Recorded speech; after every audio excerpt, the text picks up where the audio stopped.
right. Whew, okay, double checking, making sure that all bells and whistles are good.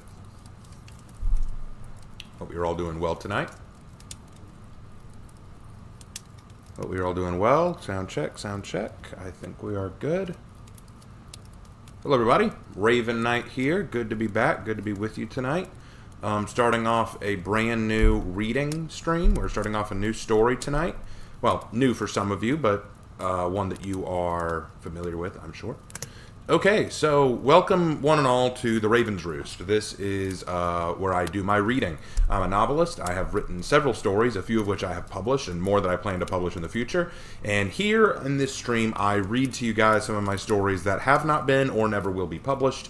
Some that are very, very old, some that are rather recent, some that are very close to my heart, and some that I just want to read and get out of the way so that I can finally get rid of them. But today we're going to be reading a very special story, one that is very close to my heart, the Tale of Tomaki. I love superheroes. I've loved them ever since I was a little kid, and I have always tried to write my own superhero stories. The Tale of Tomaki is my most successful superhero story, and it is one that I have actually finished. I actually finished The Tale of Tomaki. It is 4 acts long. It is actually 4 arcs put together.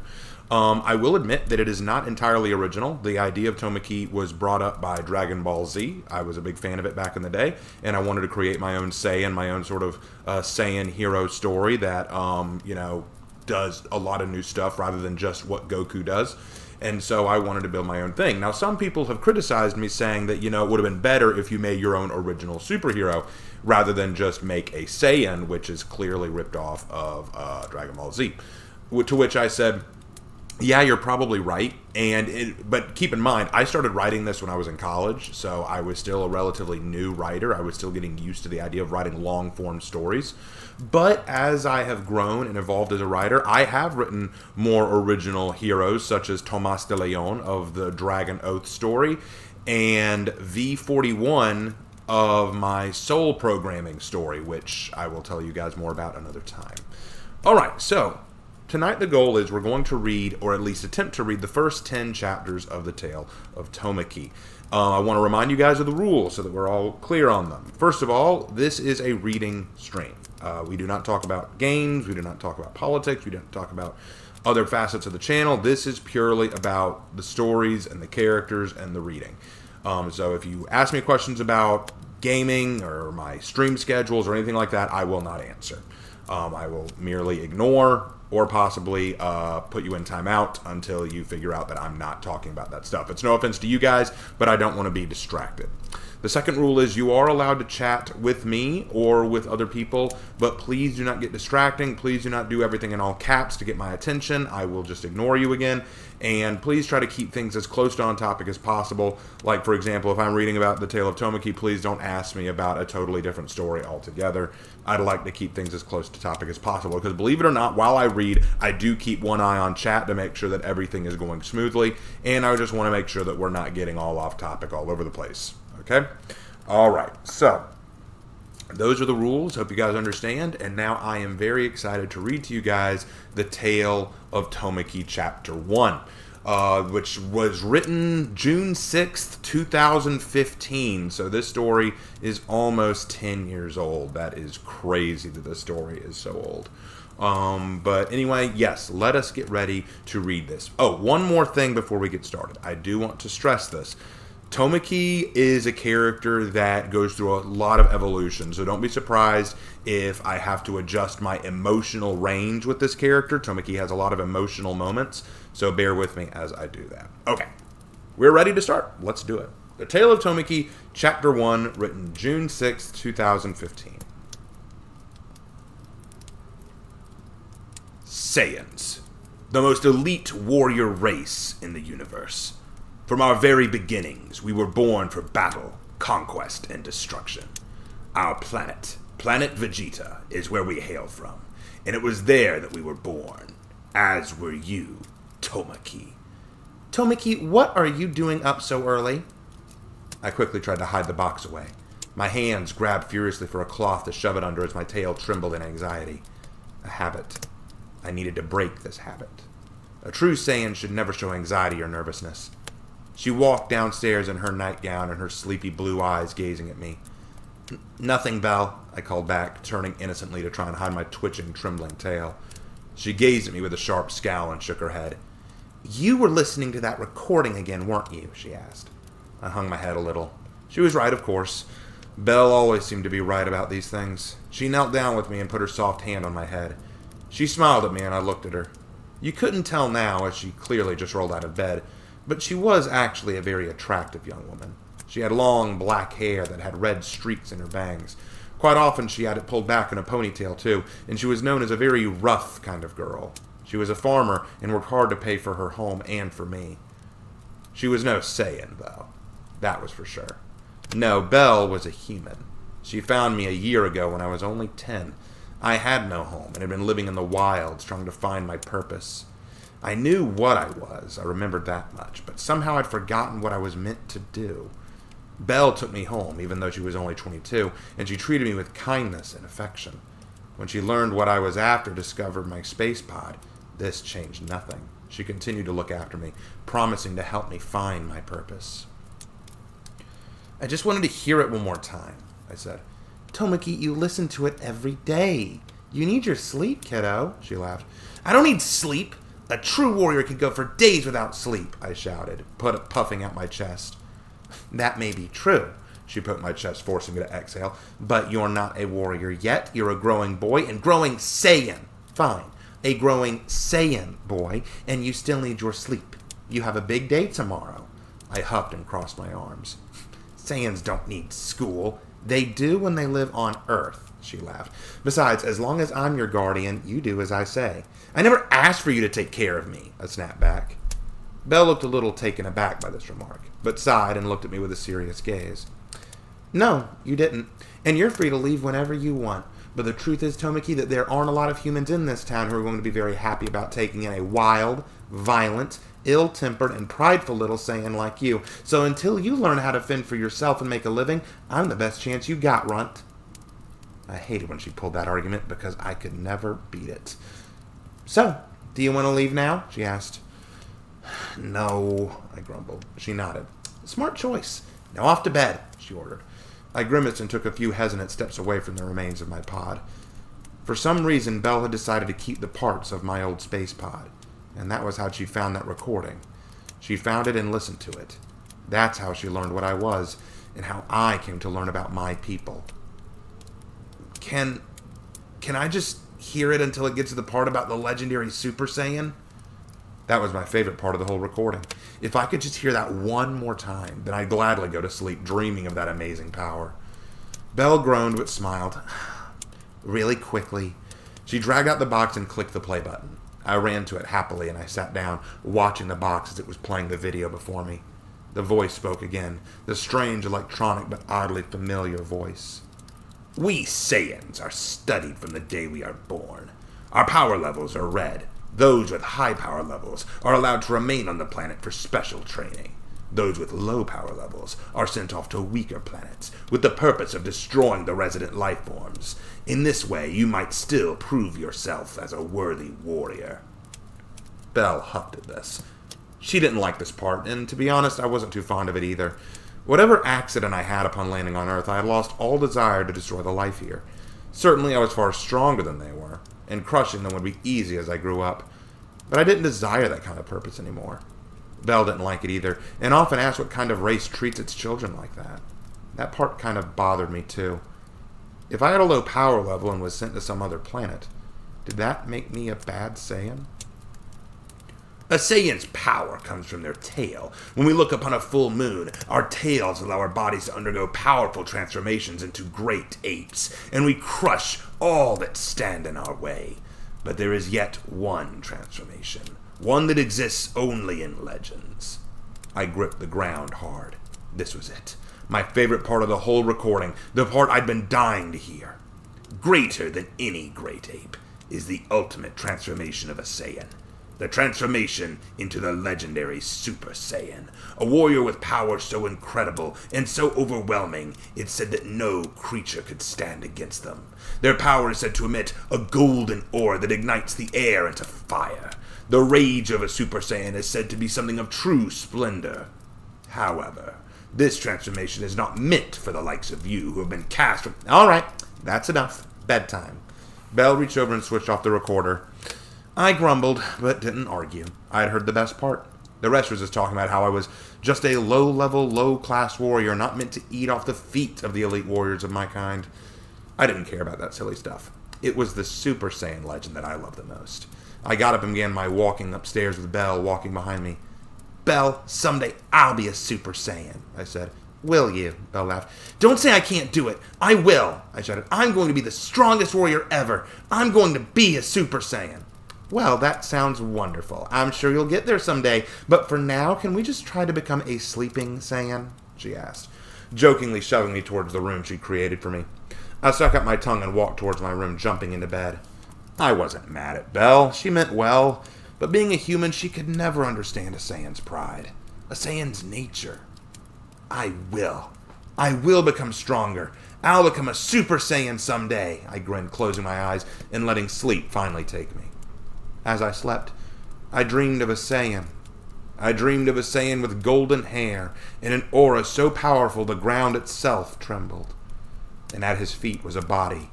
The body of his enemy? Of course it had to be, because no enemy could stand against a Super Saiyan. The Super Saiyan roared at the sky as his power exploded, and I smiled.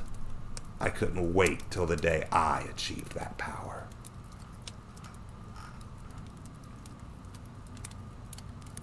Chapter 2. Fight! Fight! Fight! The chants, like a sacred mantra, fueled the fire in my gut. It was intense. It was right.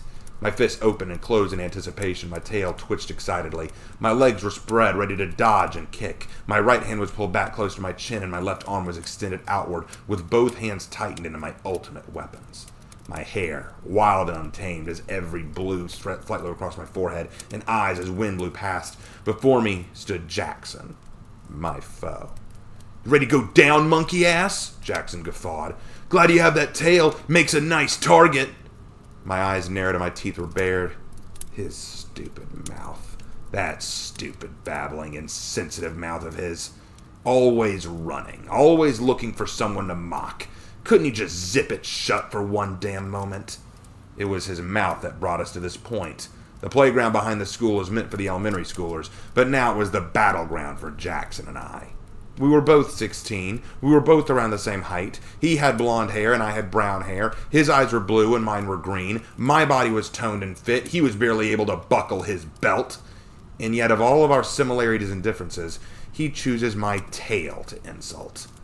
Now, all of the high school students and my peers are outside on the dusty playground, waiting for us to start exchanging blows. The roar of their chanting echoed around me, and I had to restrain myself from grinning. A real fight. A real battle. How rarely did I get to experience this? "I'll give you one last chance to take back those annoying insults," I growled.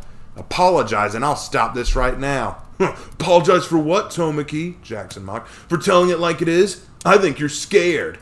"Nah, just being polite. Honestly, I was hoping you'd decline. That means I can do this without any regrets." I charged him, and before he could even comprehend what I was doing, I'd struck him hard on the chin. He fell back with a dazed look in his eyes, like when you lose your footing without realizing it. He was stunned, and I pressed the attack. My fist connected again, and the blood from his mouth spewed. It felt great. I struck him again, and in the chest this time. When he bent over to grab his broken rib, I kicked him hard in the cheek, sending him sprawling in the dirt. He was pathetic. He struggled to get to his feet, but I was already on top of him. "You loser!" I roared at him. "How dare you mock my tail? It's the mark of what I am. I'm a Saiyan. I'm a warrior. What would you know of my warrior heritage?" In truth, my pride over my tail was not why I was angry. It was his weakness. I longed for a true challenge. I longed to discover my true potential. I felt so empty, so alone. What was I lacking? "Tomaki, you stop it right now!" My fist stopped and I spun to see a woman walking up to me. Her eyes were angry and her arms were crossed. I hated when Belle looked at me like that. It always made me feel so guilty. I growled and stood up, getting off of the sniveling and whimpering Jackson. "Apologize to him?" "Belle, right now, Tomaki," she ordered. I turned and rolled my eyes. Sorry, asshole. I then marched past her, leaving the crowd of disappointed and whispering students behind me. Belle followed after me, shaking her head and leading me towards the car. She'd come to pick me up, and I knew that I was about to get an earful of a lecture. Belle had changed little since I was a kid. She still had the same hair, though she now wore it in a ponytail more often. She'd taken to smoking, but that was just from the stress of her work, and she didn't do it often. She added 2 new tattoos on her arm. One was of a rose and the other of a cross. The rose vine was wrapped around the top of the cross like a crown of thorns. She also had a small scar on her shoulder. 2 years ago, I discovered my hidden ability to use ki, the inner energy that all beings possess. I could harness it and release it into energy blasts, something that the pod that I had told me I could do. This was a skill all Saiyans could do, and one day, while in an intense training session, I got excited and fired a ki blast into her shoulder. It had left a long gash there, but she never stopped smiling despite my apologies and my concern. She was proud of me for it, though I doubted she was so proud now. Honestly, Tomaki, this is the 4th fight this month. 5th, actually, if you count that one. Would you shut up? Belle snapped angrily. You should show more self-control than this. I'm trying, all right? It's not so easy. It's in my blood, okay? Yeah, I know that, she muttered, rubbing her shoulder. Tomaki, have you given any thought at all to... I already told you no. Won't you just think about it? Belle asked. It's a waste of time, Belle, I grumbled. She was talking to me about the same old thing again, and I was tired of it. Far on the outskirts of the city was a special dojo hidden in the trees. The owner was a man named Hayate. He was an old friend of Belle who had come to visit once or twice. He was a master martial artist, and Belle thought that maybe I could go and train with him, learn to control my violent tendencies. It's a nice settlement and all, but what's the point? I don't want to repress my fighting instincts. I want to learn to harness them. I want to push myself further and further. I want to fight, not hold back. Look, I talked to Hayato the other day, and he said that he'd love to at least just see what you can do. Why not just give it a shot? Whatever, maybe if I have time, I answered. I didn't mean a word of it, though. I just didn't see the use. I was glaring out the window of the moving car, watching as the other cars, trees, and buildings just passed me by. Tomaki, she fell silent. I didn't look at her. I didn't want to admit how I felt. My feelings? Guilt. I shouldn't feel guilty, and yet, when she would speak with that tone, look at me in that way, it made me feel so guilty in myself and my actions, and it also sparked my fury. It made me angry to be guilty. What's the big deal, Belle? I snapped. The big deal is that these fights are becoming too frequent. If I hadn't stepped in, you might have... What? What, killed him? I shouted. It's not what I said, Tomaki. It's what you were thinking. Killing. It's what we Saiyans were born to do. Our entire existence was about dominating and destroying. I was sent to this planet to do just that, and yet I had no desire to. Despite the fact I had all the means to do so, I had the strength, the power, and the frightening instinct to destroy any normal human. I just didn't want to. It didn't appeal to me. To merely fight was enough for me. But it was the fear of me going too far and killing someone. That was what Belle feared the most. She constantly begged me to train with Hayato so I could control myself, so I wouldn't kill anyone. But no one was dead yet, and I didn't want to kill anyone, so why worry? I knew when to quit. Tomaki, you can't keep doing this, Belle ordered as we pulled back to the house. She got out of the car and I climbed out as well, slamming the door behind me. Sooner or later, young man, you'll make a mistake. I'm not a thug, Belle. Have you seen what you do to the people you fight? They get what they deserve. Oh, and what did this one do? Look at you funny? Call you a bad name? You keep calling yourself a warrior, so start showing some thick skin. It's not about the insults, Belle. It's about the fight, Belle finished. It's that damn Saiyan blood of yours, which is why it's imperative that you learn some self-control. I know you have a desire for combat, but that doesn't mean you should pursue them. Look, I'll figure it out, I growled, walking into the kitchen with her hot on my tail. I heard her slam her hand down on the kitchen table to get my attention, so I spun to face her. And how many more have to be hospitalized before you do? Tomaki, take some responsibility for your actions. Stop talking to me like I'm a child. You are my child, Belle screamed. The entire kitchen went dead quiet as her words seemed to stop time itself. We stared at each other, shock in our expressions. Though I couldn't see my own face, I could tell from her own eyes that I was stared in stunned amazement. Never had Belle ever said that before. She'd never called me her child, or referred to me as family. I felt an odd feeling in my stomach, that guilty feeling again, and it was worse this time. I'd never called Belle my mother before, just as she'd never referred to me as a son before. Certainly when I was enrolled in school, Belle signed all the paperwork as my guardian, but she never addressed me as a child of her own. Did she really feel like I was? What did you say? It's nothing. Nothing. Just forget about it, Belle muttered. Tomaki, if you think you can control your temper and your violence, then you are certainly capable. Belle, no. You're right, Tomaki. You're right. You're not a child anymore, she stated plainly, breathing in deeply and speaking softly. I shouldn't talk down to you. You can make your own choices. No, Belle, you called me your child. I need to go to the store. I've got to pick up some things for dinner tonight. Why don't you stay here and work on your homework, okay? I need to get some fresh air anyway. I watched her grab her keys and hurry to the door. Belle, I'm sorry for... Don't say it, Tomaki, she whispered darkly. I know what you're going to say. But you have your pride as a Saiyan, right? It's how this whole thing started. And I thought I could fix it. I thought I could shape you into something better than just some violent fighter, some thug with a tail. But I can see that's all you want to be. I hoped that you could be more than that. So I'm the one who's sorry, Tomaki. It's my fault. With that, she walked out and closed the door, leaving me standing stupidly in the kitchen, drowning in my own guilt and aching stomach. I fell down on the chair behind me and glared at my hands, my dirty, bloody hands from my fight with Jackson. She'd seen them and felt ashamed. My words had cut her deeply. Her own words had revealed more than she was prepared to share. It was crashing around me so fast. Ah, damn it! Damn it! I roared.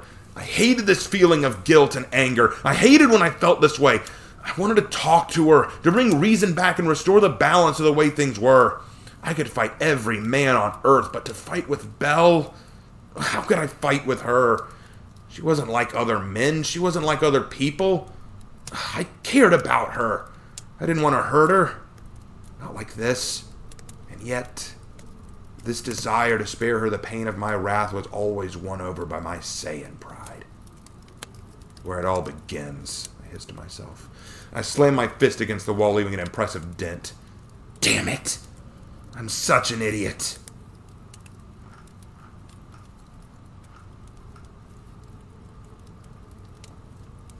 Chapter 3.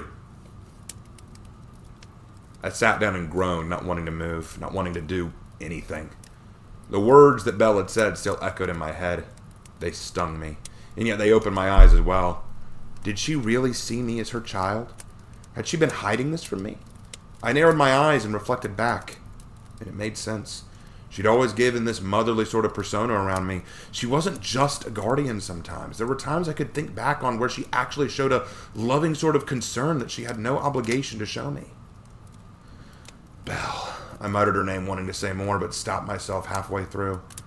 I couldn't say it. Not now. Not after all I'd done to her. Damn it all, I growled. This isn't right. I need to apologize. Apologize? What kind of Saiyan warrior apologizes for anything? Such a thing would shame me. It would ruin my pride, and something in the back of my mind, deep within my being, knew this and was trying to remind me of that. But I shoved it aside. No, I had to do this. This was something I couldn't put off. I owed this to her. I didn't care about my pride now. I couldn't. Not when I'd hurt Belle like this. That look on her face seemed to make any hesitance burn and blow away like ash. I leapt to my feet, grabbed my coat, and sprinted out the door to find her. She'd taken her car, but I was fast enough on my feet, and I'd catch up. I'm sorry, Belle, I whispered into the dusk. The cool night air slapped my face as I sprinted. The world was a blur, and the wind whistled in my ears. A howling noise that seemed to preach of my woe and my humiliation. What I was about to do would be one of the hardest things I'd ever done. Saying sorry. It seemed such a simple thing. Sorry was just a word to me, and it always was. When I was in trouble or did something wrong, sorry was my escape from trouble. Such an easy word to say, and such a meaningless thing it was. I'd never said sorry to mean it or to truly show remorse, for in truth, I never regretted any of my actions, and even if I did, I would never seriously apologize for them. I'd simply curse and blame myself for my mistakes and vow to never make them again. But my pride, my hard and stubborn pride, would never permit me to be so weak as to actually show remorse. But now my heart was aching and my stomach churned with real guilt. The pain and failure on Belle's face was etched on my memory and drove me to madness. My heart and my pride battled it out with each step. Could I apologize with true remorse and make things right between us, or would my pride stand above and beyond? I didn't want to guess which right now. The only thing I wanted was to find Belle and confront her. Finding her would give me my answer. As I approached the middle of the city, the rain seemed to pelt down upon me with a force that stung my skin. I could tell that something wasn't right. The air was too quiet and it stank of something putrid, something that I hadn't smelled before. Not even the downpour could mask it. When I finally got to the store, I was horrified by the sight before me. The building was on fire and was crumbling. Bodies lay scattered in the parking lot like scattered straw, and cars were crushed and destroyed like toys. What had done this? What could have this kind of power? But then an even greater fear clutched my heart. Oh no. Belle! I sprinted through the debris, checking bodies and injured, trying to find Belle. Had she been here? Had she been hurt? I looked and my body went rigid and petrified when I saw her car parked on the left side of the store. She'd been here. Was she somewhere inside? I ran to the burning building to go in and check. Hold it, Saiyan! I froze and spun around at the sound of the voice and gaped. Standing there were 3 figures, all of which looked positively massive. On the right side was a scrawny man with long hair and shallow, sunken eyes. He was wearing what looked like a shiny metal skeleton that wrapped around his body and hugged it tight. This strange endoskeleton had small nodes attached to its skull and skin and looked and likely to his muscles. What was it? The one on the left was larger and more muscular. He too had a strange contraption on his back, but in his case it was more like a tank. It looked like a giant log-sized thermos filled with yellow liquid. The thermos had veins coming off of it that ran along his arms, legs, and chest. The veins pumped this liquid that I could only assume was some kind of steroid into his body. His eyes were bloody red and his teeth reminded me of a shark. But it was the man in the middle that caught my attention the most. His body was hidden inside a large shell that looked like a large egg or ball. 4 giant mechanical limbs grew from its structure like it was some kind of large 4-limbed egg robot.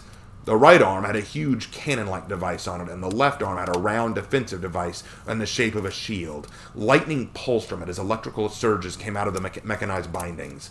The legs were enormous and heavily armored to protect it from attacks from below, undoubtedly. Strapped to its back was a giant metal pack of sorts that I was sure held all manner of weaponry and devastating tools. It was a monstrous machine being piloted by what I can only describe as a feeble little man with a large beard. I could barely see him through the eggshell-like dome hatch, but I could see he was bald, had a large beard, and had one eye missing from his face.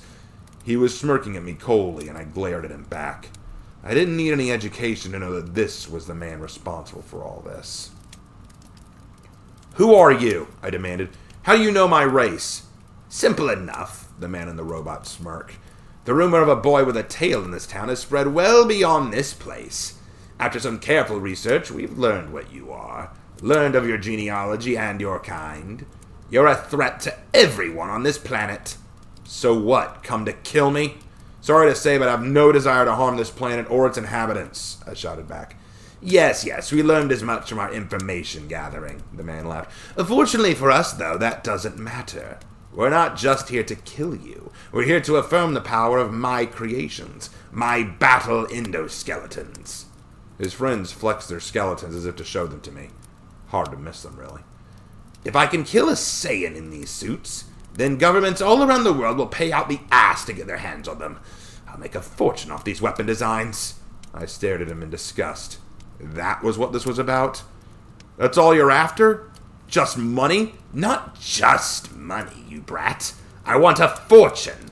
With these creations, a new military age is coming, and I will be at the forefront of that age. I will profit from this advancement, and when the human race learns of the existence of alien races such as yourself, then their desire for my weapons, the weapons that can destroy you, will grow as well." Perhaps it was my Saiyan pride again, but somehow his words infuriated me. He walks into battle merely to profit? He doesn't battle for pride or even for justice or protecting his race, but instead only so he might make money and fame off of it. And all these people? Why'd they have to die? It was me you were after. Don't act like you genuinely care, Saiyan. This time the man with the odd steroid veins was laughing too. We know you Saiyans only live for combat. You don't care about others. But we figured if we caused a big enough mess, it might draw a battle-crazed animal like you out to challenge us. Was that all I was? A battle-crazed beast? No, I was more than that, right? I thought I could fix it, Bell had said. I thought I could shape you into something better than just a violent fighter. But I can see that's all you want to be. I hoped that you could be more than that. I remember Bell's words, and I staggered from them. It was true, at least in her eyes. She had tried to keep me from becoming some battle-loving monster, and yet that seemed to be all I'd become. Were they right about me? Was Bell right? Was this all I could ever hope to be? Bell. Her face flashed before my eyes, and my eyes narrowed in focus. A woman. A woman was here with black hair and red streaks in it. She wore it in a ponytail. Have you seen her? If she was in the store, she's probably dead, the man chuckled. But why should you care? I didn't answer. I felt my body shaking with rage. She couldn't be dead. I'd know it. But they'd pay all the same. They'd suffer. If they wanted a battle-crazed Saiyan, I'd give it to them. Bastards! I charged full force at the man in the robot and swung my strongest punch into his armor. With a song like a gong and a cracking bone, I winced in pain as I only made a slight dent in the armor.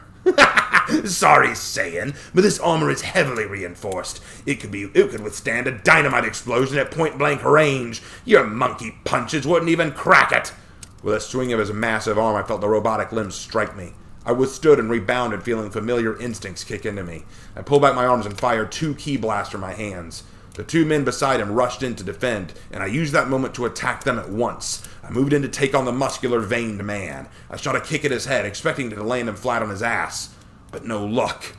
He caught my foot in midair. My kick was like a baby strike against him. I struggled to escape his grip, but it was like a clamp was holding my leg in place. The drugs pumping through Adrian's body right now are from a special form of adrenaline drug. They strengthen his body to superhuman levels, and as long as the pack remains on his back, he is unmatched for sheer power. The monster Adrian raised his fist and brought it down on me. I raised my arms to defend, but the strike blew through my defenses, and I felt my arms give way to him. The ground cracked beneath me as he slammed me to the pavement. I raised both hands and fired a large ki blast at Adrian's face, blinding him and allowing me to roll away. Ooh, clever! But now let's see if you can hold out against Jason. I turned just in time to see Jason rush at me, that metal outer skeleton of his humming slightly. He struck at me in a fluid, rapid-style martial arts move that I could only barely dodge and evade. I saw a punch come from my chin, and I grabbed his wrist. Ah! I let out a scream as an electric shock coursed through my body. That humming sound was an electric current. The skeleton he wore outside of his body was filled with electricity. It was offensive and defensive. If he touched me even once, I'd feel it in more ways than one. I was thrown backwards by the force, and I tried to use this the same energy attack as before, launching a huge ki blast from him to try and destroy his skeleton. I dodged out of the way of his attack and smirked. It seemed that skeleton didn't weigh him down in the slightest. I growled, feeling the pain in my whole body from the electrical surges. My arms ached from blocking Adrian's fists. My body tingled and shook. They both marched forward, lowering their arms. And then the robot man stepped forward, his gun aiming at me, charging up. This entire fight has been filmed by a camera in my mecha suit, the man laughed. You were dispatched so easily. It's almost pathetic, Saiyan. Thank you, though, for demonstrating the true power of my creations. My name, boy, for posterity is Dr. Nathaniel Richardson. Remember that, won't you, for the next few seconds of your life? I couldn't dodge even if I wanted to. My body just wouldn't respond anymore. I was doomed. This was it. The sound of a loud blast echoed. But I gasped as I wasn't the one hit. I looked to see a figure leap in front of me and wrap me in a hug. And then the force of kinetic energy blasts that figure into me and launches backwards. I hit the ground hard, but was uninjured, and the figure on top of me hadn't let go. I sat up and saw strands of black hair with long red streaks. Belle? Tomaki, what are you doing here? She coughed. I tried to lift her up when I felt blood on her back. I trembled and looked at her face. Her eyes were glazed over and blood rolled from her mouth like drool, and I felt fear clutch my heart. No! Belle! I lifted her up and rolled her onto her back so I could look at her condition. Her body was burned and beaten. She must have run out of the burning store behind us based on the black scars and burns on her arms and legs. Her hair was burnt and a little singed, but none of these things caught my eye, like the enormous wound in her chest that was pumping blood like a fountain. It covered my hands as I held her in my arms. She coughed, and I felt my heart breaking. Her blood and tears mixed with the rainwater, creating a pool. Tomaki, oh, look at you, all beat up. Belle, stop talking. I need to get you help, I pleaded. She just laughed and coughed painfully, shaking her head as I struggled to stop the blood from flowing. Why? Why did you do that? You were so mad at me earlier, and I thought you'd given up on me. I was just coming here to make you come back. Tomaki, Belle giggled, the pain way which giggling stabbed me in the heart. I didn't give up on you. I never did. You're a good boy. You just don't know it yet. But why? Why? Because it's what a mother does for her son. She cried, hot tears rolling from her cheeks. What? Tomaki, I'm so sorry. Maybe I was stupid for it. But to me, I always saw you as my son. The silly and wild baby boy I never had. No matter how silly and how crazy you acted, I put up with it because you were my boy. I stared at her in disbelief, almost forgetting to hold pressure on the wound. I quickly snapped out of my stupor and resumed trying to maintain her. I felt my lip quivering, my eyes brimming over with unmistakable tears. I could see them even through the raindrops on her cheeks. Belle, I'm sorry, she said. I thought someday we might be a real family. So I pushed selfishly, wanting to be your mother. No, don't be sorry. Please don't say that. I never said it before. I never said it because of my stupid pride, but Belle, you are my mom.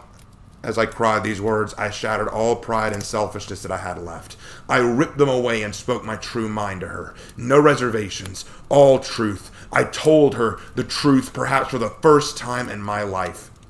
I'm sorry for never telling you. I'm sorry for yelling at you. I'm sorry. I was so horrible to you and... Oh, God, please don't die. Stay alive. I'll treat you like I should have from the start. I take everything I said back at the house back. Just please let me be your son. I'm sorry. I screamed these words as if they were the bandages to mend her wound, but all she did was smile and place her weak, trembling hand on my cheek. Tomaki, you have no idea just how happy you've made me. I'm so proud of you. Mom, I whispered the words to her, and she beamed at me. Her eyes filled me with as much love as pain. Mom, please. I love you.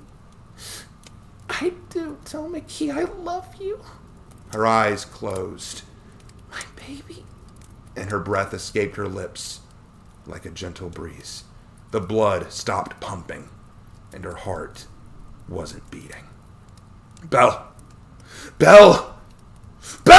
I screamed, shaking her limp body. But I knew the truth. I knew she wouldn't answer. Belle, my mother, was dead in my arms. Tears ran freely from my eyes, and now there was no pride to hide behind. No selfish pride to hold back the tears. I had torn those away to tell Belle the truth, to tell my mother the truth. I fell forward, burying my face in her bloody, lifeless chest, and I cried. I screamed her name. My roar reached the heavens as thunder and lightning crackled overhead. Professing the grief I felt, I cried pitifully for her, and I don't care who saw or heard me. I lost her. I'd lost my mother. Are you quite finished? I heard his voice. I heard that sickening and selfish growl. "Why on earth are we having to sit and watch this? She was an idiot for running headlong into my line of fire." My body went rigid. The tears stopped, and something clicked in my mind. A spark that I'd never felt before. "Idiot," I hissed. "We were there to kill you, not her. If she'd stayed out of the way, she might have lived. It's her own fault she died," the doctor scoffed. "But don't fret, dear boy. You'll join her soon enough." The thunder above my head shook the sky, and that spark that lit in my body was roaring to life as an inferno. Something deep inside me was awakening. A dormant explosion that had no barriers anymore. The rain that struck my body instantly evaporated into hissing steam and lifted off of me. The very energy I was giving off was too much for it to handle. As I stared at Belle's peaceful face, that monster's cold and twisted words kept echoing in my mind like a bad recording. It fueled the fire, fueled the rage, and then it exploded.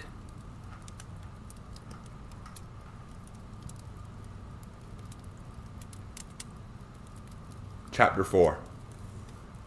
Rage roared from within like a primal beast, and energy erupted from my body like a volcanic blast.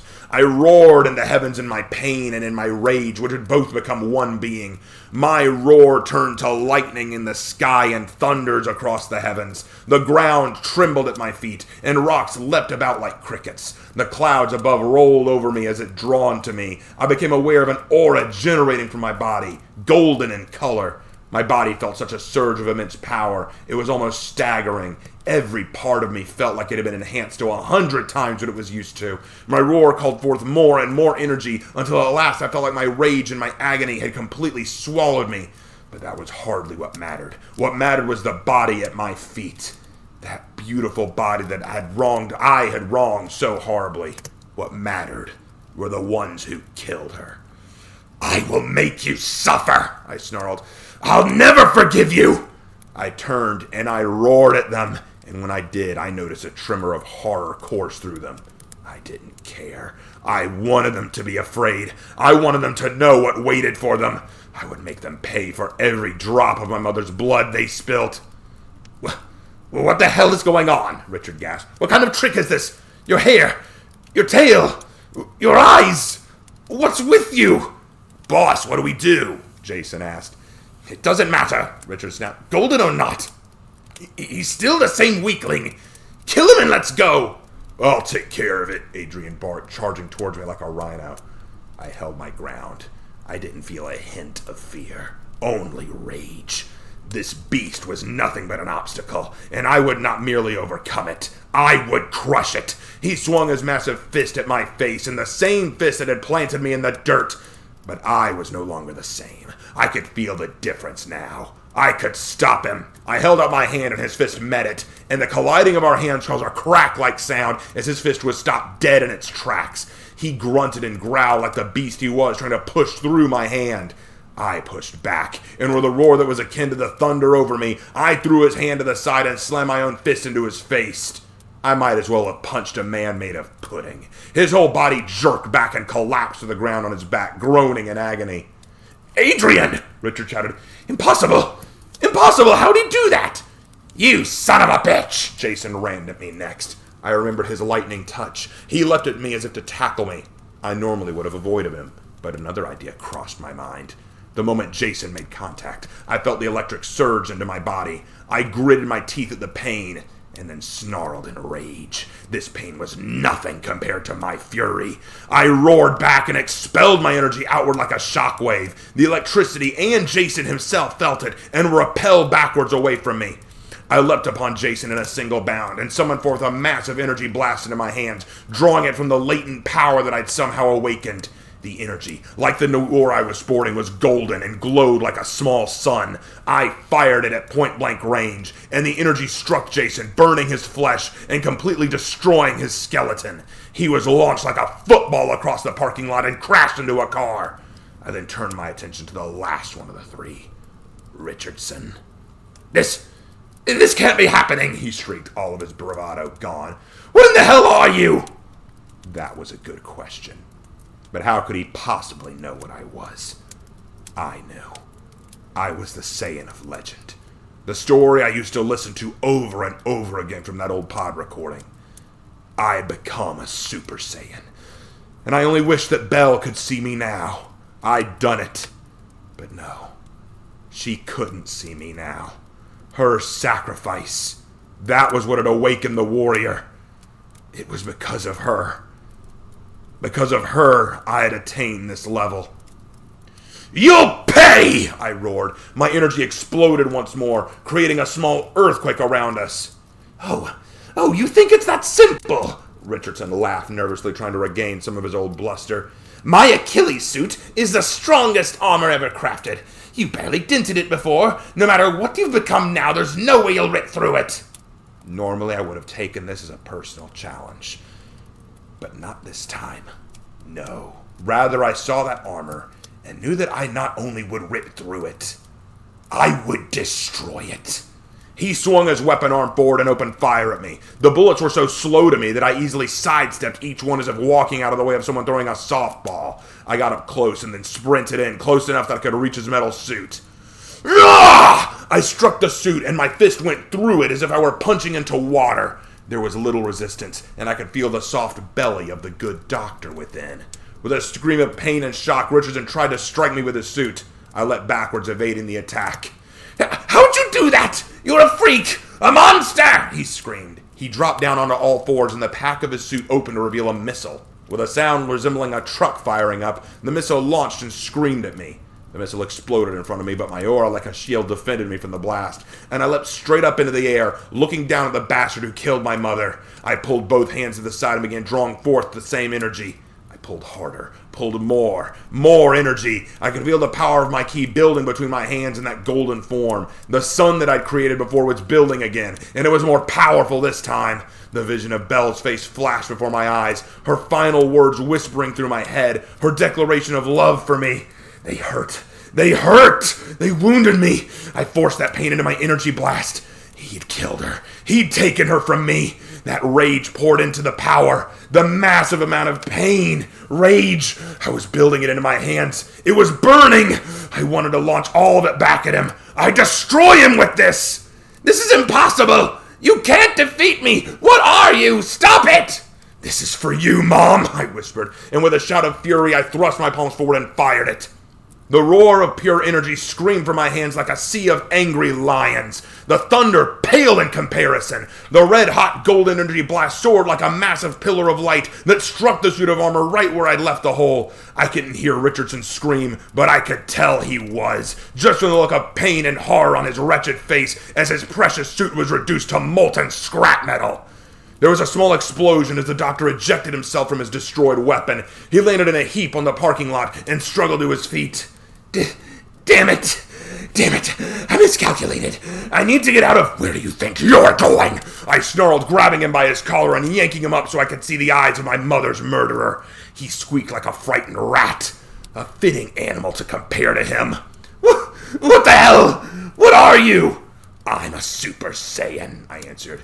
Not that you understand anything about it. The sins you've committed, the sins you've done, I can never forgive you for them. I'll never forgive you for this! No! Please! Mercy! Please have mercy! Mercy! I roared, my anger exploding. You expect me to show you mercy? You took my mother from me! I didn't know! I didn't mean to, please! I beg you! He cried, bawling like a baby. I raised my hand to finish him. It wouldn't take much. One strike would put an end to him. That's enough, Tomaki. I stopped and looked away towards my left. There, standing on the other end of the parking lot, with his arms crossed, was a monstrously tall old man with light hair and a beard. His blue eyes stared at me with a fierce intensity. He didn't fear the power I was showing, but he certainly seemed to respect what I was capable of. He was wearing a green kimono-style outfit, and he gave off an air of wisdom and power that made me tremble. I knew his face well. Hayato, I muttered. He was the master martial artist that Belle had constantly told me about, the man she wanted to train me. Tomaki, you've done well. You made your point here. It's time to put an end to this. I snarled at him and then looked past him. I hadn't noticed before, but a small mob of police cars had rolled up. Officers were watching from their open car doors in awe, none knowing quite what to do or say. I was stunned by the crowd I'd acquired. "Put him down, Tomaki." Suddenly I remembered who I was holding, and my rage powered up again. "Do you know what he's done?" I snarled. "I know, child." "He killed Belle!" I roared, my fist clenched into the finishing blow. "He took her from me! He deserves to die!" "Maybe he does," Hayato replied. "But you are no executioner, Tomaki." "Watch me be one!" "Tomaki!" His voice was soft, but so forceful. I stopped my attack and blinked. "Belle told me a lot about you. About your heritage, and about that tale of yours. She told me that you were an aggressive and hard-headed child. That you lived to fight and test yourself. That's admirable." I dared not say a word. I listened and hung onto his voice like it was a lifeline. "But she also told me that despite all that rage and aggression in your body, you were no murderer. You were too gentle for that." Belle said that?" I whispered. "What these men did, it's horrible. I can't even begin to tell you how my heart hurts for your loss, Tomaki. But ask yourself if this is truly how you plan to avenge Belle. Is this how you want her to rest in peace, knowing that lives were taken in her name?" I trembled and felt my grip loosen. "I certainly can't tell you what to do, Tomaki, but I want you to think long and hard about this before you do. What would Belle say if it were her talking instead of me?" I didn't need to answer that question, because deep in my heart I knew the truth. Killing. Belle always feared that this is what I would become. A killing machine. I was no different than that monstrous robot I just shattered. And I didn't want this. Belle didn't want this. I can't forgive him, Hayato. I can't! "I know, Tomaki. He should die!" I threw him to the ground and raised my fist with a furious roar. I brought my fist down next to his head, missing him by inches. He flinched, looked at my fist, and seeing how close he'd come to having turned into road paint, he passed out. "You're right. Belle wouldn't want me to kill him. Not even to avenge her," I cried. I stepped back and turned to my peaceful mother. "Tomaki?" Hayato spoke up, curious as to what I was doing. "Freeze!" It seemed the police had finally found their nerve. "Put your hands behind your head and get on your knees!" I ignored them and knelt down beside Belle, lifting her up into my arms. Her head leaned against my chest, and I felt my tears rebuilding.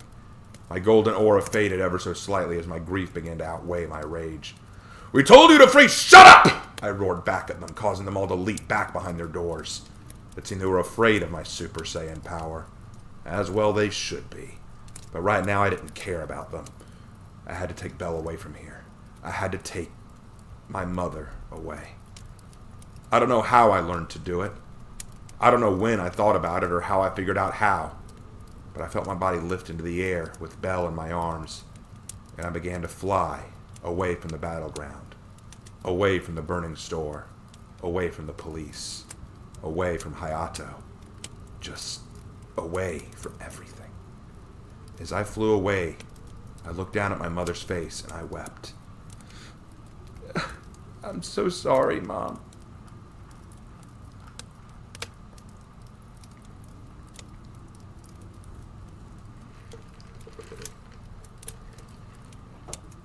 Chapter 5.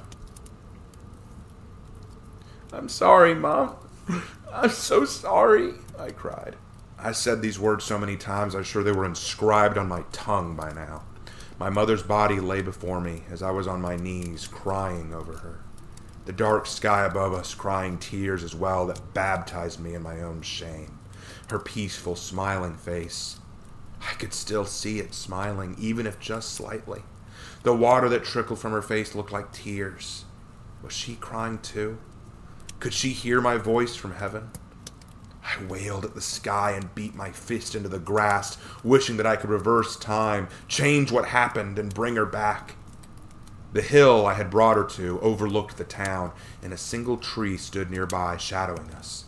I had brought her here because this place had value to her. She would take me here when I was young and say that she used to play here when she was little. I always had fond memories of sitting on this hill and just looking at the sky. Even when Belle and I didn't agree or we had a fight, coming here, we'd get over it and forget all about it. This was our place of renewal, of righting wrongs. But this time there was no fixing this. I could not right this wrong. It was too little too late. Belle, why? Why did you do it? Because that's what a mother does for her son. Those were her words. I gripped my teeth and clutched my chest in pain as I felt my heart ripping in half. Her voice was like a blade to my heart, and I wanted to throw up. I wanted to scream, but at the same time I wanted to lay down with her and never let go.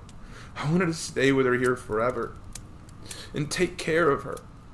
Mom, I cried, calling her by her title. The title she'd so long wanted to be called and now wished I'd said it sooner. I'm sorry. Belle used to read me from this old book, and in that book there was a story about how God created the world, and when he created mankind, he spoke to them and he lived. A breath of life, she called it. What did God say to that man? What were the words said that could bring my mother back?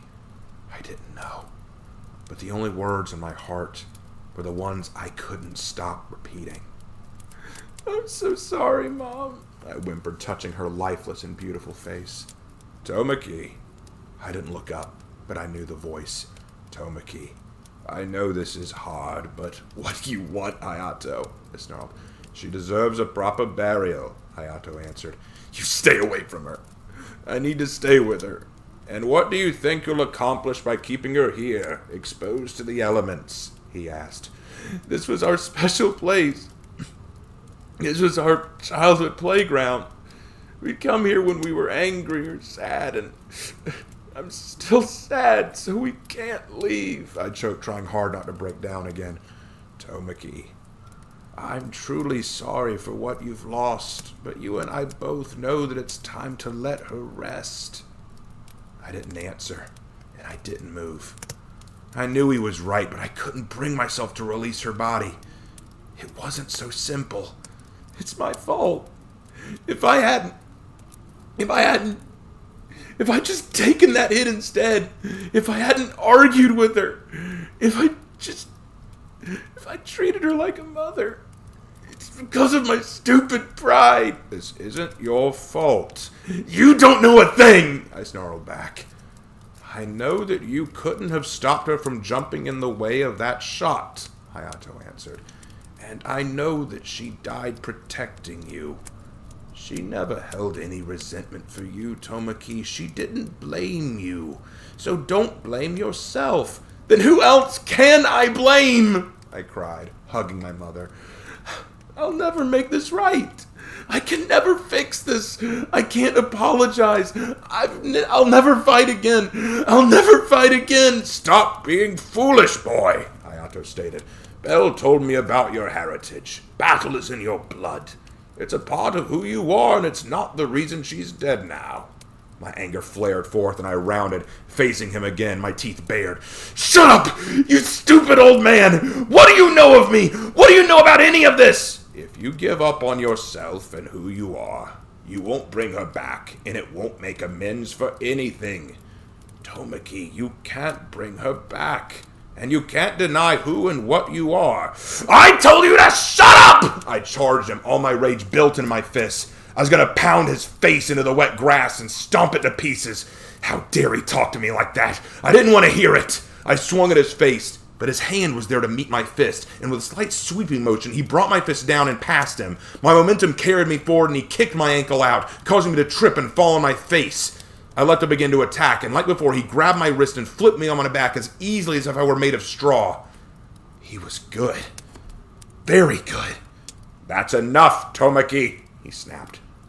I struggled and growled. I built up my ki into my hand to blast him. He simply reached out and poked my neck in a certain spot, and I felt all my energy drop like a stone. My ki expired, and I rolled away from him feeling weak. He must have hit some kind of pressure point. Calm down now and listen to what I have to say. I growled, but did not attack again. I knew better now. Somehow fighting him had actually sobered me up. Tomaki, I am sorry, he stated. Belle was not just your caretaker and your adoptive mother. She was a good friend of mine as well. She was like a daughter to me, just like you are a son to her. Losing her has broken my heart as well. I didn't say a word, but merely listened. For the past few months, she'd come to me and she asked me to train you in the martial arts and meditation, to help you control your power and your strength. And I told her that you would have to come to me when you felt ready. But I see now that was my mistake. Your pride kept you from ever coming to me. What's your point? What, you're saying it's your fault? I'm saying it's just as much my fault as it is yours. But we can both make it right, Hayato said. It was then I paused and looked deeper into his eyes. Behind the rain, I could see tears rolling down his own cheeks. I hesitated a moment and let down my guard. He, too, was weeping over Belle. Belle wanted more than anything to raise you and be a good mother. She tried desperately to mold you into a strong, capable, and righteous young man. She loved you, Tomaki. Loved you enough to throw herself in the line of fire to protect you. And if you truly want to repay her, then help her desire become a reality. As Hayato spoke, I felt my heart breaking again, and I tried to blink back the tears. I shook violently like an earthquake and fell on my knees, gripping the grass with all my strength. Now I won't force you, Tomaki. It's your choice to make. But know that I, too, want to honor her wishes. What of you?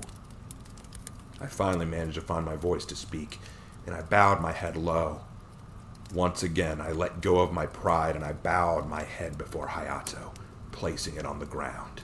The rain began to slow slightly as I shivered and let him see the back of my neck. I humbly ask that you train me, Master Hayato. And I accept you as my student, Hayato whispered. We will begin your training tomorrow. But right now, there is the matter of Belle. He and I both turned and looked at her. Tomaki, it would be unwise for you to attend her funeral. Though you were a Super Saiyan at the time, the police are likely looking for you. It would be best for you to lay low for a while. Right. I didn't really want to go anyway, I sighed. I'm not one for ceremonies or goodbyes. Tomorrow after the funeral, I'll meet you at your home. Then we'll go, Hayato explained. Go where exactly? We're going on a year-long training journey. I'm going to show you the world beyond this city, and in that time I will train you. The environments will test you, and the cultures and worlds we find will mature you. By the time we return here, the town will have all but forgotten that golden-haired warrior, and you yourself shall have become a stronger and more capable young man, Hayato said. You seem excited for this. It's what Belle wanted. And I'm more than happy to do this for her, Hayato smiled. I warn you, though, Tomaki, it will not be easy training under me. I didn't expect it would. Now, about Belle's body. I can't. I looked back at her body and winced, not wanting to imagine saying goodbye to it forever. I would take it to the police station, and then leave so as not to be arrested or questioned. They'll know how to care for her. I thought back and recalled that I remembered the daughter of the police chief went to my school, so perhaps I could convince her to take care of my mother. Yeah, I'll take her, I whispered. I'll take her to the police station. The chief of police, his daughter goes to school with me. She seemed nice, I guess. I want Belle to be taken care of by nice people. I replied, choking on my words. Tomaki, if this is too difficult for you... No, Sorry, I need to do this myself. I'll see you tomorrow, Master. I picked up my mother's body. I kissed her forehead the way she kissed mine when she tucked me in. I lifted off the ground and flew towards the city. The police station was a modest building. It was large, but not flashy. Several cop cars were missing from the police station parking lot, probably still cleaning up the mess downtown where I had my fight. I landed at the front door and kicked the door hard, making a loud banging sound. No one came right away, and I set down my mother's body at the steps. I stood and waited. I wouldn't leave her until I was sure someone would find her. I watched and waited. I choked, looking at Belle's face, and bit my lip. After a few more moments, the door opened, and a policeman stood there. "You!" He pulled his gun fast on me. I glared at him dangerously. Before he could do anything, another figure appeared behind him. It was a girl who was about my height and age, and she had long, light hair that was almost a grayish color. Her big red eyes looked at me in shock, and then at the body on the stairs with equal horror. She turned around and screamed, "Dad! Dad!" The cop in front of her didn't move, just kept his gun on me. I didn't say a word, just glared at the cop with the gun. A moment later, another man ran out. He was older, with graying hair around his temples, a mustache on his face, and dark hair. He had red eyes like his daughter and a tired face. One look at me and the officer, and he jumped into action. "Victoria, go back inside," he ordered. She did no such thing. He then looked at me. "Tomaki?" "Hello, Mr. Rhodes," I grumbled quickly, drawing Victoria's name from the recesses of my memories. "Young man, you've caused us no small degree of trouble tonight," he growled. "I'm sorry about that." "Sorry won't cover this up, son." His eyes then glanced down at Belle, and his glare softened. "God, Belle, I heard, but I'm not here to hurt anyone. I know that. I figure you've had enough hurting." Sir," the police officer whispered, "permission to cuff the kid?" I turned my glare on the officer as if daring him to try. Rose looked from me to Belle and closed his eyes. Negative, officer. It's fine." "But, sir, he's clearly a fugitive with—" "We have a body here that's getting soaked in the rain," Rhodes interrupted. "Help me get her inside." He then turned to me inside.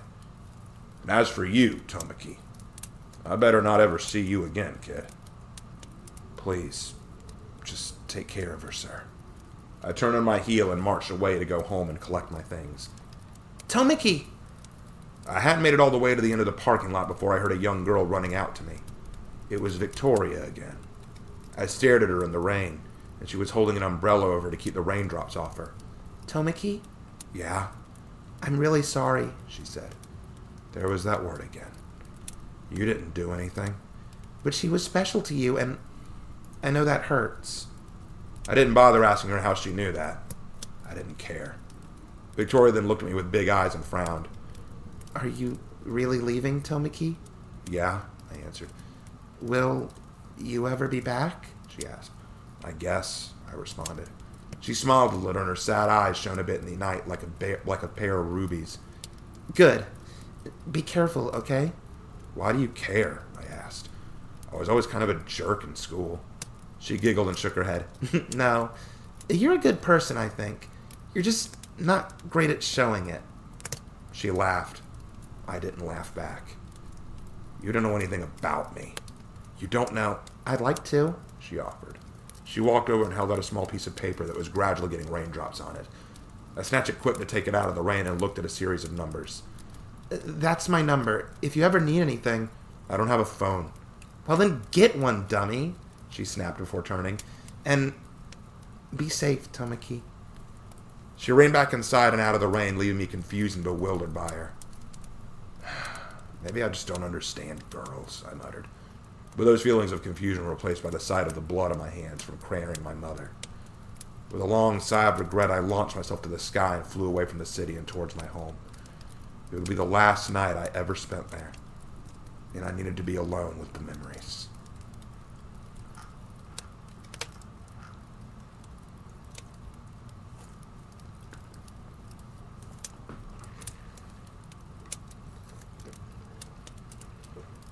Chapter 6. "Have a safe trip home, Victoria." "Thanks, Charlie," Victoria called back, picking up her bag to head out to her car. The student council meeting had gone way longer than she'd wanted it to. Charlie and Jada were still there with her, and Jada just gave a giggle. "You know, Charlie, it's usually polite to walk girls home," she winked. "Don't you start," Victoria groaned. It was just like Jada to try and push boys her direction when she wasn't interested. Sure, Jada was a sweet girl, but always so quick to try and help where help wasn't wanted. Well, what about you, Jada? You got a ride? Charlie asked. Jada nodded. Yeah, my brother's coming to get me, she answered. Charlie looked a bit disappointed, brushing his red locks out of his freckle-pocked face. Jada giggled at this and winked. I mean, if you want to meet him and talk about possibly taking me home from now on. No, I'm good, Charlie winced. Your brother is really intimidating. All big brothers are, Jada answered. She brushed a few strands of her black hair behind her ear and turned her deep brown eyes on Victoria. Right? I wouldn't know. I don't have a brother. Only child. Lucky. My sis is a real pain in the ass, Charlie groaned. Look, guys, I gotta go or my dad's gonna really freak, Victoria laughed. I'll see you later. With a final wave to Jada and Charlie, Victoria walked out of the building and on her way through the halls to her car. High school was rougher on Victoria than it honestly needed to be, especially with her having joined the student council. She knew it was a large order, but a part of her wanted to do something to give back to the school and somehow to the community. Even every little bit helps, her father would say, but did it really in the grand scheme of things? She liked to think so, and yet looking at the city now, what did a student council even really matter? It had been 3 whole years since the incident that the media had come to call the Golden Warrior incident. 3 long years since Tomaki had left. In that time, things had gone from bad to worse in terms of crime. The mad scientist calling himself Nathaniel Richardson had wanted to defeat Tomaki to prove the superiority of his weapons, but in so doing, he'd started an arms race. His laboratory was found, raided, and soon weapons, chemicals, drugs, enhancing agents, everything began hitting the street. Like a domino effect, when one superhuman power or super weapon prototype appeared, others worked to gain the edge in power. Gangs and criminal syndicates had suddenly started showing all new and devastating weapons, and others still started to reveal terrifying mutants and superhuman agents that kept the police on their toes. The police are yet another problem. With the rise in crime, the shady cops had begun to breed like roaches in the ranks. Dirty cops who sell to and snitch to gangs and thugs had begun to fill the force with only a handful of true blue officers who helped keep the peace. Victoria's father, the current police chief, was doing his best to keep the morale and steadfastness of his force together. Bless me. But it was a very difficult process, and he was often too tired to even stay awake while he was at home. So Victoria spent her time at school or doing work at home. The moon was coming out now, and Victoria took a reprieve from her thoughts to admire it. It wasn't full, but it was certainly a lovely crescent shape that seemed almost eerie against the slowly darkening sky. The sun was setting slowly in the distance, and her high school parking lot, with only a few scratched cars populating it, cast long, lonely shadows across the pavement. Nights like this used to make her smile and enjoy the cool evening, but not anymore. The night held only dangers now. Hey! Victoria turned around to see a tall man walking towards her. He was wearing a white hoodie so he could be easily made out, even in the setting sun. He had a cigarette in his fingers that was still smoking, and he had on a pair of jeans with a torn spot on the knee. His hair under his hood looked brown or black, but it was hard to make out under his hood. Yes? Victoria Rhodes, right? Do I know you? Victoria questioned again, her body going a bit rigid. No, you don't, but I know your old man. He's Everyone knows my dad, Victoria scoffed. Yeah, they do. And a lot of people want him taken out of the chief's seat. As he spoke, a few other men began to walk out from cars. Car doors slammed as other grunts wearing hoodies and leather jackets came walking out. Some carrying knives, and at least 2 with firearms in their pockets. Such as us, for example. Victoria growled and backed away slowly, bracing herself. It was clear what this was now. I see. Come to hold me hostage or something? Let's go with, or something, bitch. One of the thugs scoffed. The others chuckled, and he made a move to grab her wrist. Victoria reacted instantly and fired a fist into his gut, knocking him over in pain. Back off! Victoria roared. This sent a ripple of chuckles and mocking oohs of sarcastic fear. Victoria didn't flinch. You're not the first assholes who tried to take me down, and you won't be the last. Instinct and training kicked in as Victoria raised her fist in a boxing position. To protect herself, Victoria had taken boxing classes to help prepare for these situations. All right, who wants a taste next? For a moment, none of the thugs said anything. But then one stepped out with a gun and aimed it at her face. Want to punch this? Victoria growled angrily but didn't lower her guard. Coward! Can't even fight me like real men. We're not here to fight anyone, the leader in the white hoodie laughed. We're here to either kill you or take you. You choose which. Victoria tried to come up with some comeback or some way to escape, but she couldn't outrun a bullet, and she knew they had no reason to keep her alive if they decided to kill her. Her only chance was to go quietly. Bastards. See? We can be reasonable, can't we, boys? The man in the white hoodie laughed. The others laughed back and moved in to grab her. Excuse me. Everyone turned at the sound of the voice. There was another person who'd just arrived. Victoria looked and saw him leaning against a parked black car. Because of the setting sun, it was hard to make him out, but he was wearing a black hoodie and jeans. He had on light shoes and bandages wrapped around his arms and hands. His hair was a messy brown, and his eyes were a deep green. Somewhat familiar. He was looking over at the men, and his arms were crossed. "Where are you taking her?" the stranger asked. "Get your ass off my car!" one of the thugs snapped, marching forward and pulling a knife out of his pocket. I said get off my damn car! I'll cut you, you god! As if the stranger had simply flexed a muscle. As he stood up, he reached out and shoved the thug's shoulder. And then it was like he was hit by a wrecking ball. The armed thug crashed to the ground, groaning, his shoulder dislocated. "What the hell?" "Sorry, I forget my own strength sometimes. But you shouldn't point dangerous weapons at people, you know," the stranger asked. "Who the hell do you think you are?" "I think you should let go of the girl," the stranger snarled. In response, the men with firearms ran out and pointed their guns at him, ready to shoot him. "And I think you're full of shit! Put him down!" Victoria screamed, but it was no use. The guns fired multiple rounds until both pistols were now drained of ammo. Each shot struck their target as the stranger was pummeled full of lead. But he didn't budge. All 6 of the men standing there all screamed in horror as the stranger simply brushed the bullets off of him. Well, that stung. My turn. He moved fast and as precise as the bullets he'd survived. The stranger fired off a punch into the closest thug, and he dropped like a sack of rocks, unable to even scream. The other 2 made moves, but the stranger was already turning on them. With a swing of his leg, his shoe connected with both of their cheeks in a roundhouse kick that sent both tumbling backwards. The remaining 3 all charged at once. The stranger planted both feet once more and waited until one plunged his knife at his shoulder. He sidestepped and snapped the outstretched arm before sweeping the second man off his feet, grabbing him by the shin and throwing him into the third attacker, sending all of them crashing backwards like dummies. He brought all 3 down with such ease that Victoria could barely even catch his movements. His strength, speed, reflexes, and power, all combined with his skills in martial arts, were an unbelievable combination. But who was he? As he stood among the unconscious and moaning bodies of his victims, the stranger turned to face Victoria. "Hey, you okay?" he asked. "Yeah, I think I am. Wait, who are you?" she demanded. The stranger didn't answer, but smiled.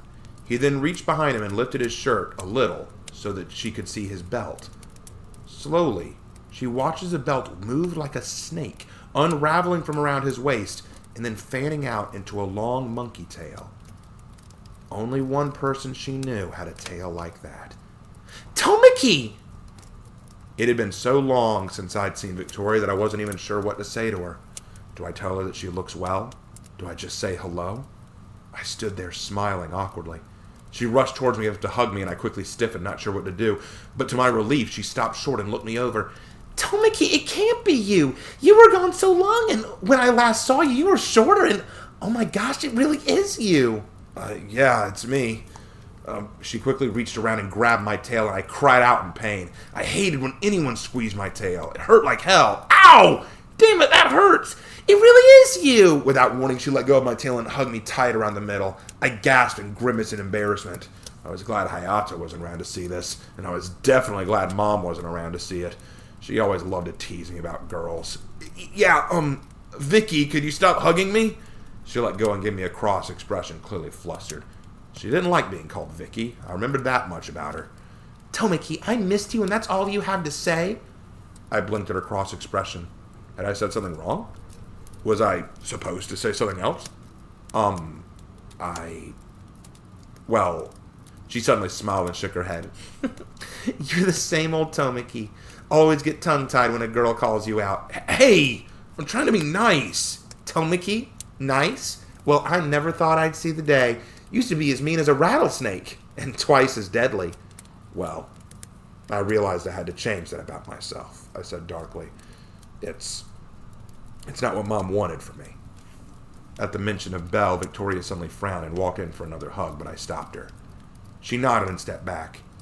"Tomaki, I never got the chance to really tell you how sorry I am for that.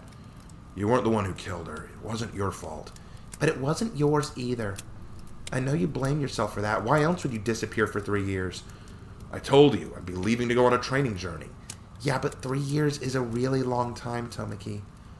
Be honest. It didn't feel right coming home, did it? I hated to admit it, but she was right. I'd stayed gone longer than I intended. Every time I thought about coming home, I stopped myself and reasoned that it wasn't time. But in all honesty, I was afraid to see my mother's gravestone. I was afraid to face the city. I was afraid of confronting it all again. It was my fault. I might not have pulled the trigger, but I could have saved her.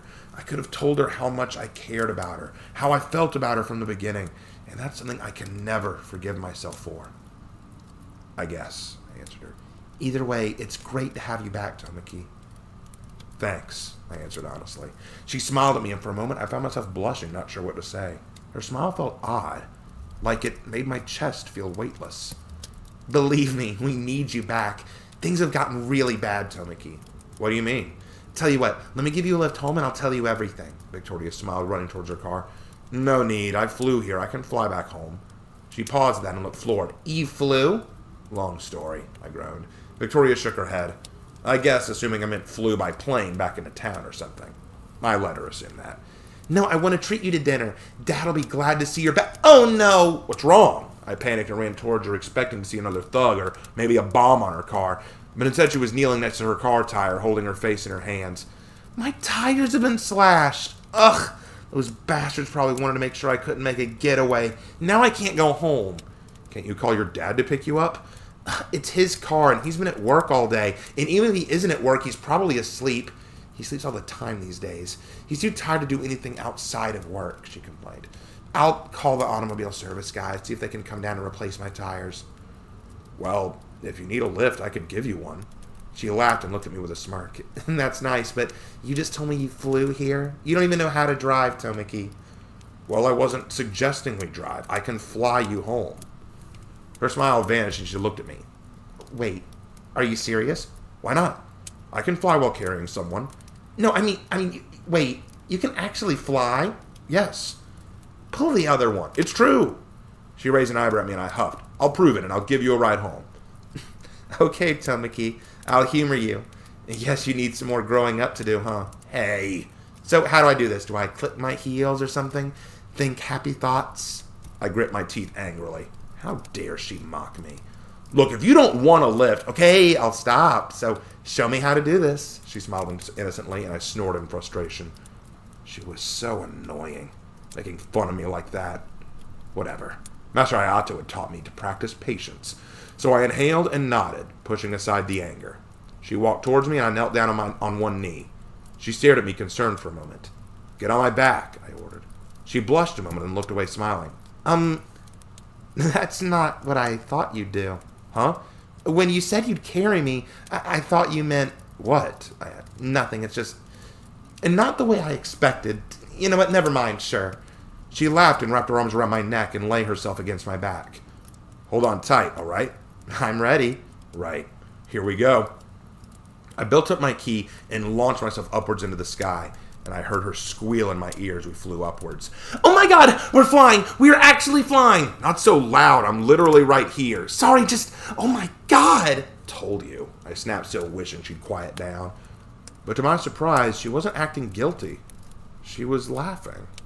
She laughed happily, clinging to my neck tightly. I smiled at her bewilderment. It was kind of cute. Oh my god, I knew you were strong, but we're actually flying, she squealed. All right, let's get you home. Hang on. I rocked her through the sky with the sound of her screaming with glee in my ear.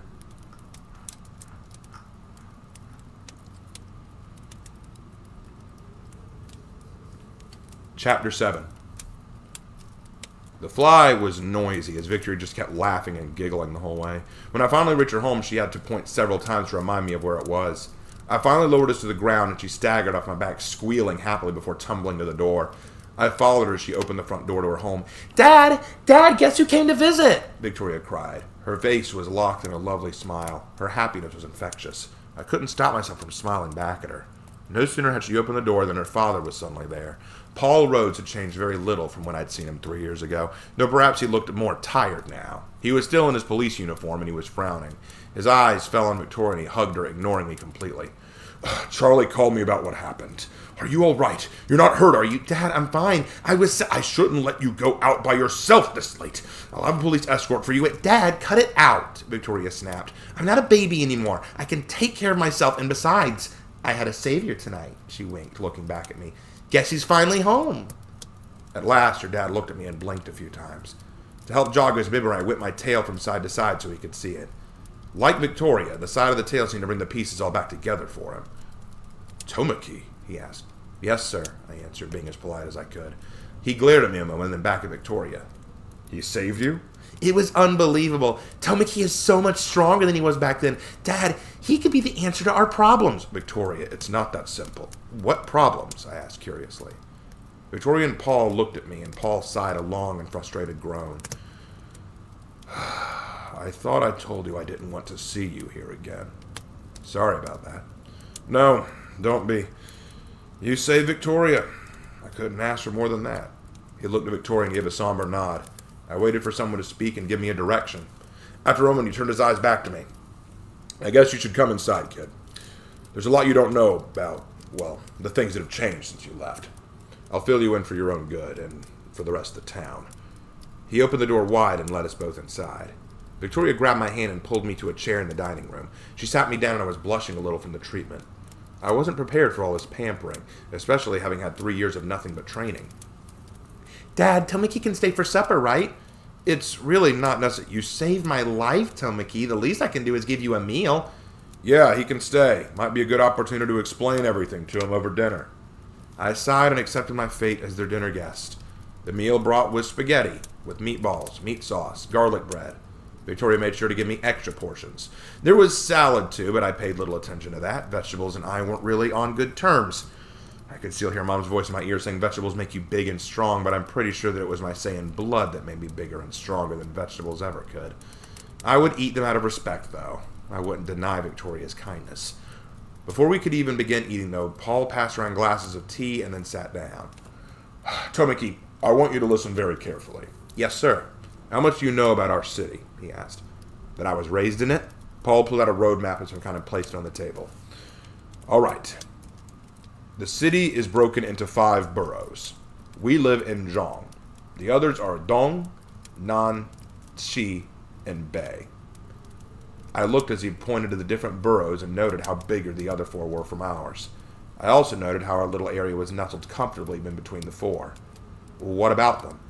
Each one is home to various gangs, mobs, and criminal organizations. The kind of people who would stomp the innocent people of this borough under their feet if given the chance, Paul explained.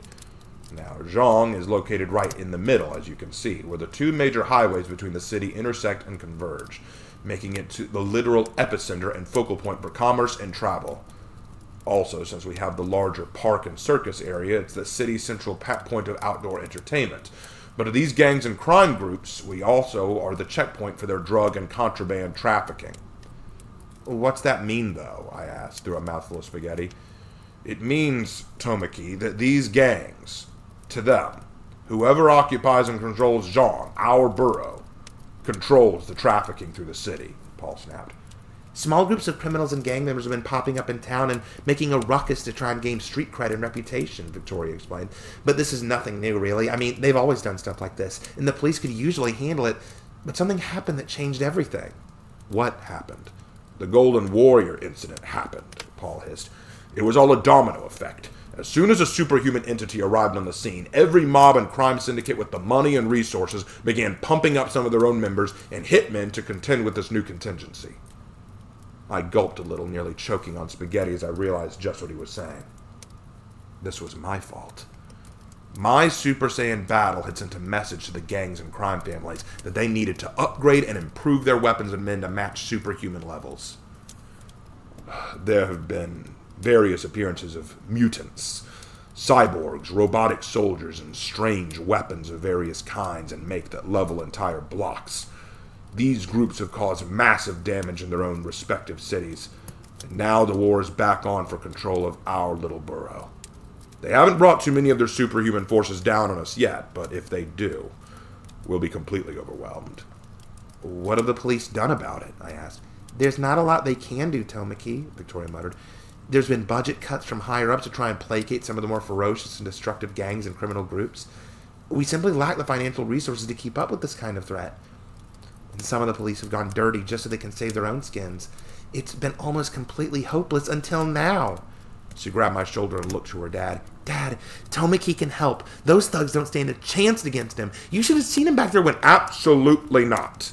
What? Victoria asked.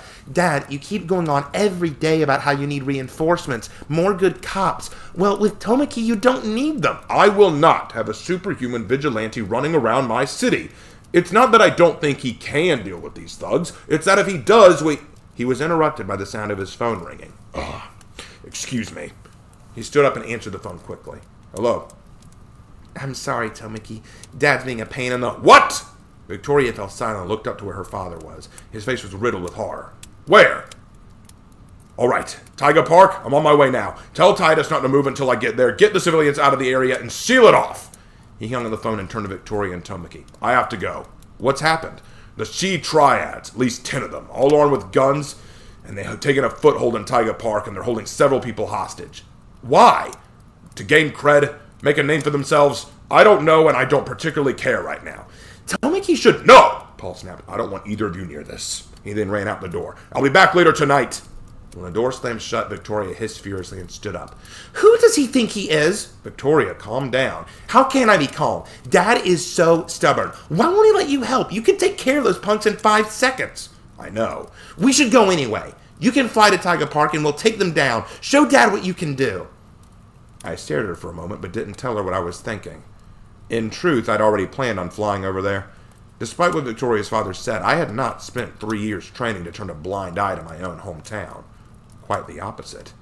After hearing about the state of Shan City, I was more determined than ever to help.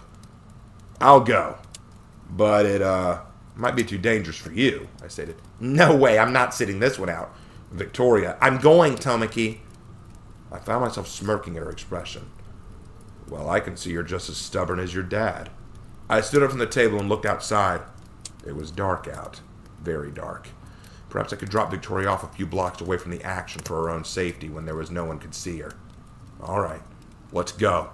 I walked outside with Victoria running behind me. I blinked and stared at her, noticing a bulge on her hip. There was a pistol hidden in her jeans. What's wrong? Why are you bringing that? You don't plan to use it, do you? Tomaki, I'm sick of not being able to do anything without Dad. I can take care of myself. I'm not going to sit on the sidelines. I smiled a bit, feeling my face flush. I didn't realize just how brave Victoria was. She was like me, and it made me very happy to know that. All right, grab on. I bent low for her to get on my back. She threw her arms around my neck and lay on my back. I didn't wait for her to say go before I launched myself into the sky and flew towards Tiger Park. As I flew, I silenced my soul and my mind and focused, searching with my senses to find the location of the enemy. I felt them. 7 cops were lined around the park.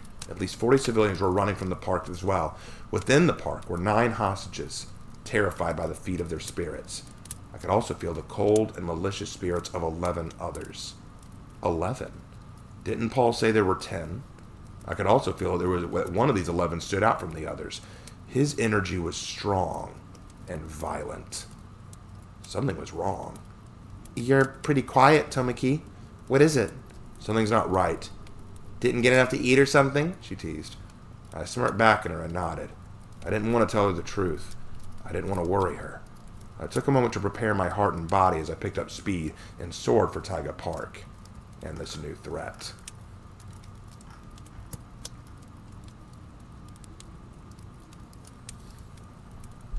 I'm going to take a brief break so I can get something to drink.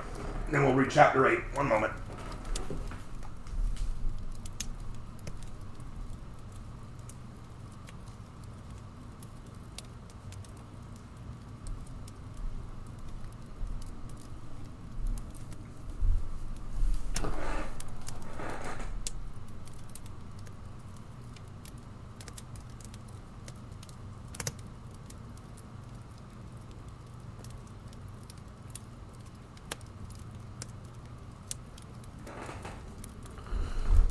Alright.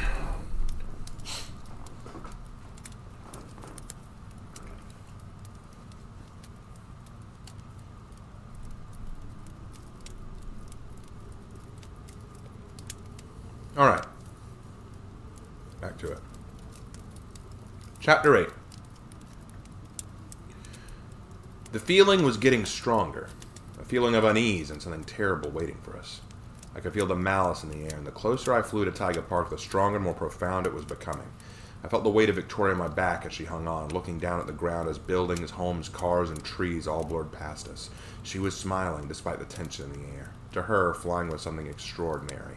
I flew lower so we didn't announce our presence, but could better see what was happening. The buildings all disappeared as the world below became nothing but woods and trees. There were fields, grassy areas, and a large pond not far away. This was Taiga Park.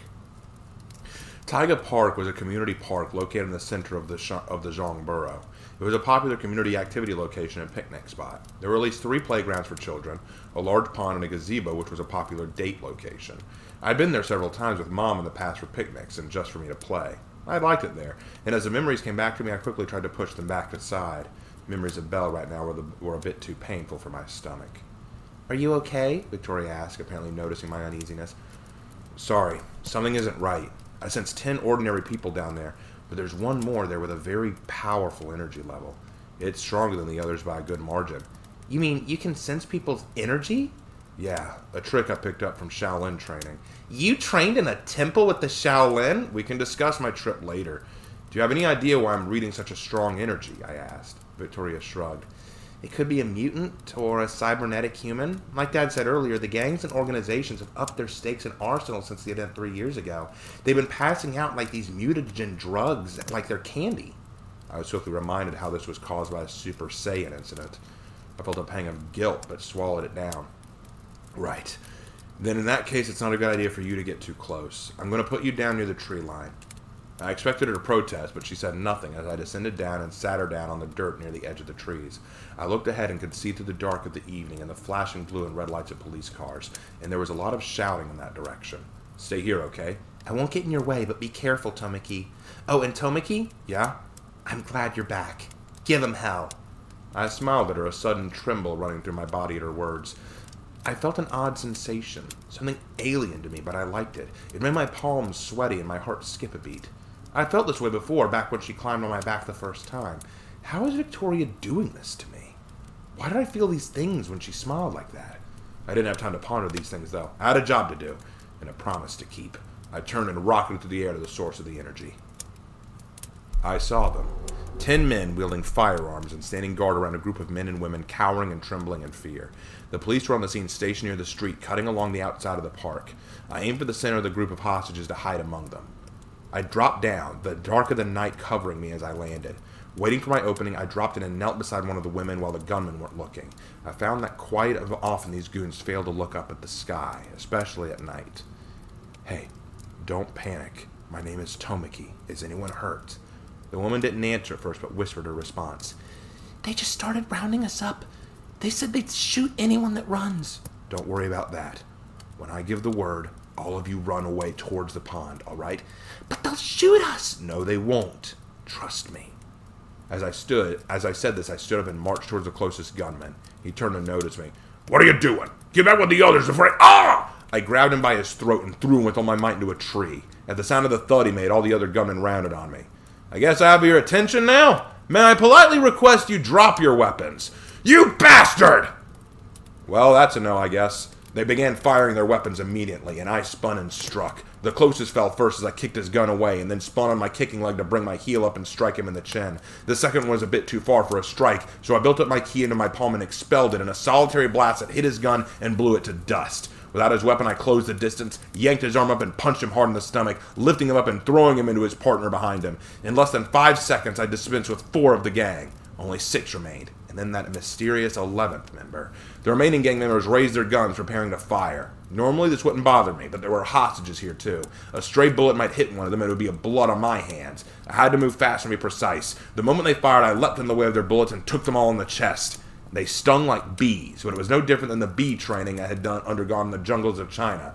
I brushed it off and launched myself at the gunmen who remained, making it harder to shoot around me. I'd take these bullets for the hostages. Run! I shouted.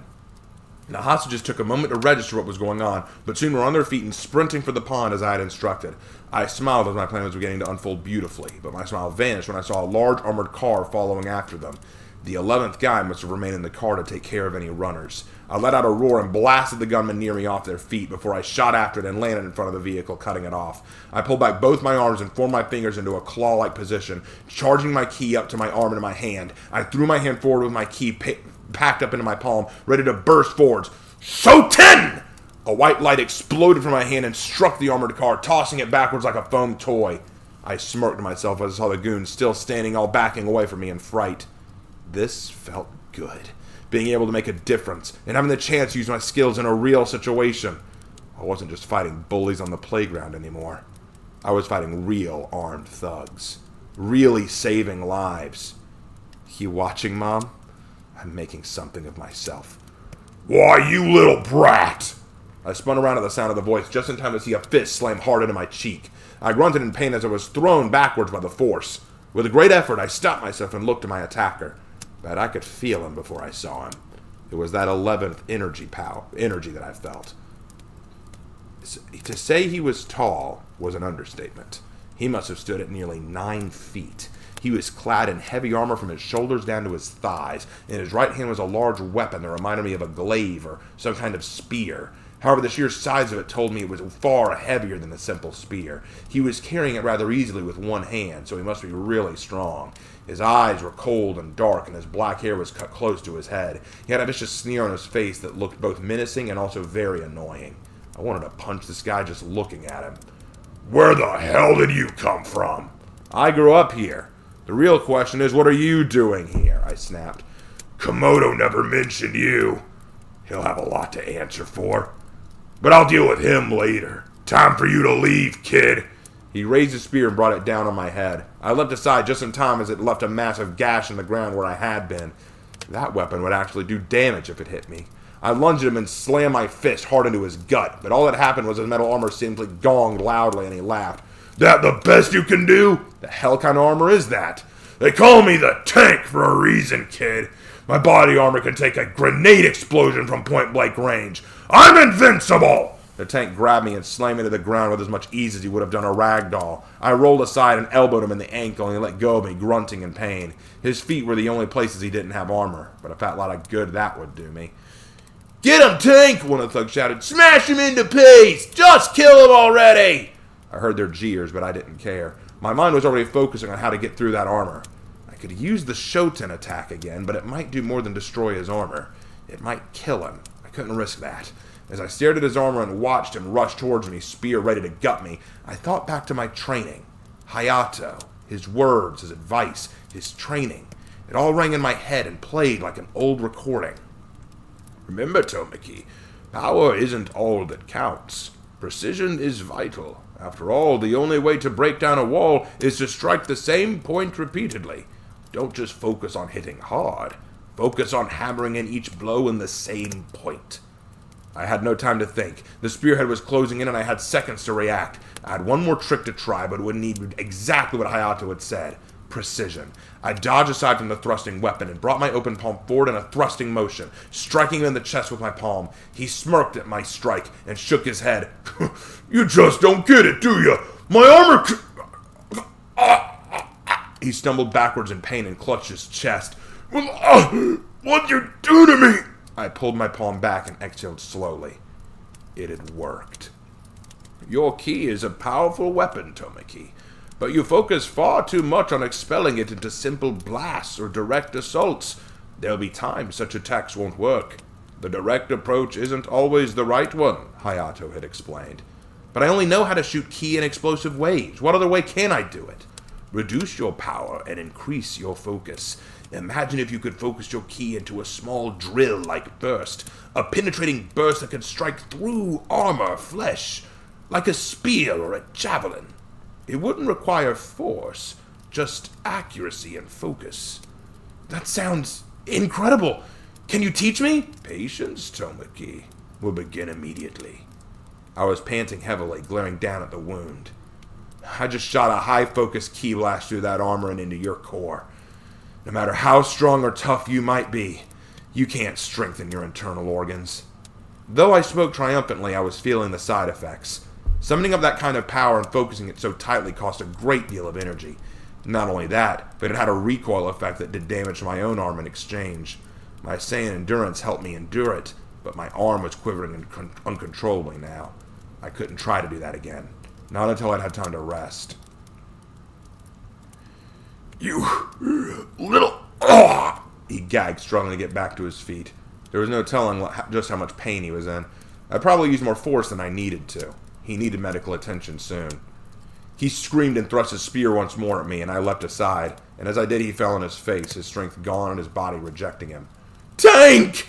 I watched as his fellow gang members reined him again, lifting up to his knees. We need to fall back! I smiled and watched them turn to run as police cars began giving chase. I laughed a bit to myself, leaning against a tree and rubbing my arm. I'd never felt so happy before. So fulfilled. I'd done it. I'd succeeded. Tomaki! I turned to see Victoria running up towards me, beaming from ear to ear, hugging me tightly when she reached me. That was so amazing! You were incredible! Where'd you learn to do that? Thanks. It was pretty I can't believe you two! I glanced beyond Victoria and saw Victoria's dad storming down the grass towards us, his face contorted in a mixture of rage, but also awe. Victoria smiled and hugged my arm, causing me to flinch. See, I told you, Dad. He can save the town. Victoria, you deliberately disobeyed me. Dad, we had to... We'll discuss this later, young lady. And as for you, Tomaki, I told you not to get involved. I thought I made it clear to not fight these monsters, he growled, pointing a finger at my face. Dad, Tomaki just saved those hostages, Victoria screamed. I couldn't help but agree with Victoria on this. Yeah, I don't understand, Mr. Rhodes. What'd I do wrong? I thought I did good. You don't understand. You just don't get it. Do you have any idea what you've just done? I shook my head as he groaned, rubbing his head. Destructive as they are, these gangs haven't caused us too much trouble due to the fact that we're such a small borough and can't put up too much of a resistance. Because of that, there haven't been as much collateral damages or lives lost in struggles. Mostly small skirmishes and confrontations with police. We end up de-escalating after minor interactions. Nothing serious happens. Dad? But now that you've shown your abilities, how do you think these gangs and organizations will respond and retaliate? As he spoke, I began to understand his fears. Why he wanted me to stay out of the way for now. Why he'd been so scared before. I simply put out a fire, but I hadn't stopped anything. They'll escalate now. They know that our borough can't fight back. Now that you've shown what you can do, you've essentially announced you can and will resist them. Things are only going to get far worse now, Tomaki. You've just announced to all the criminal syndicates in the city that our town is ready for a supernatural showdown.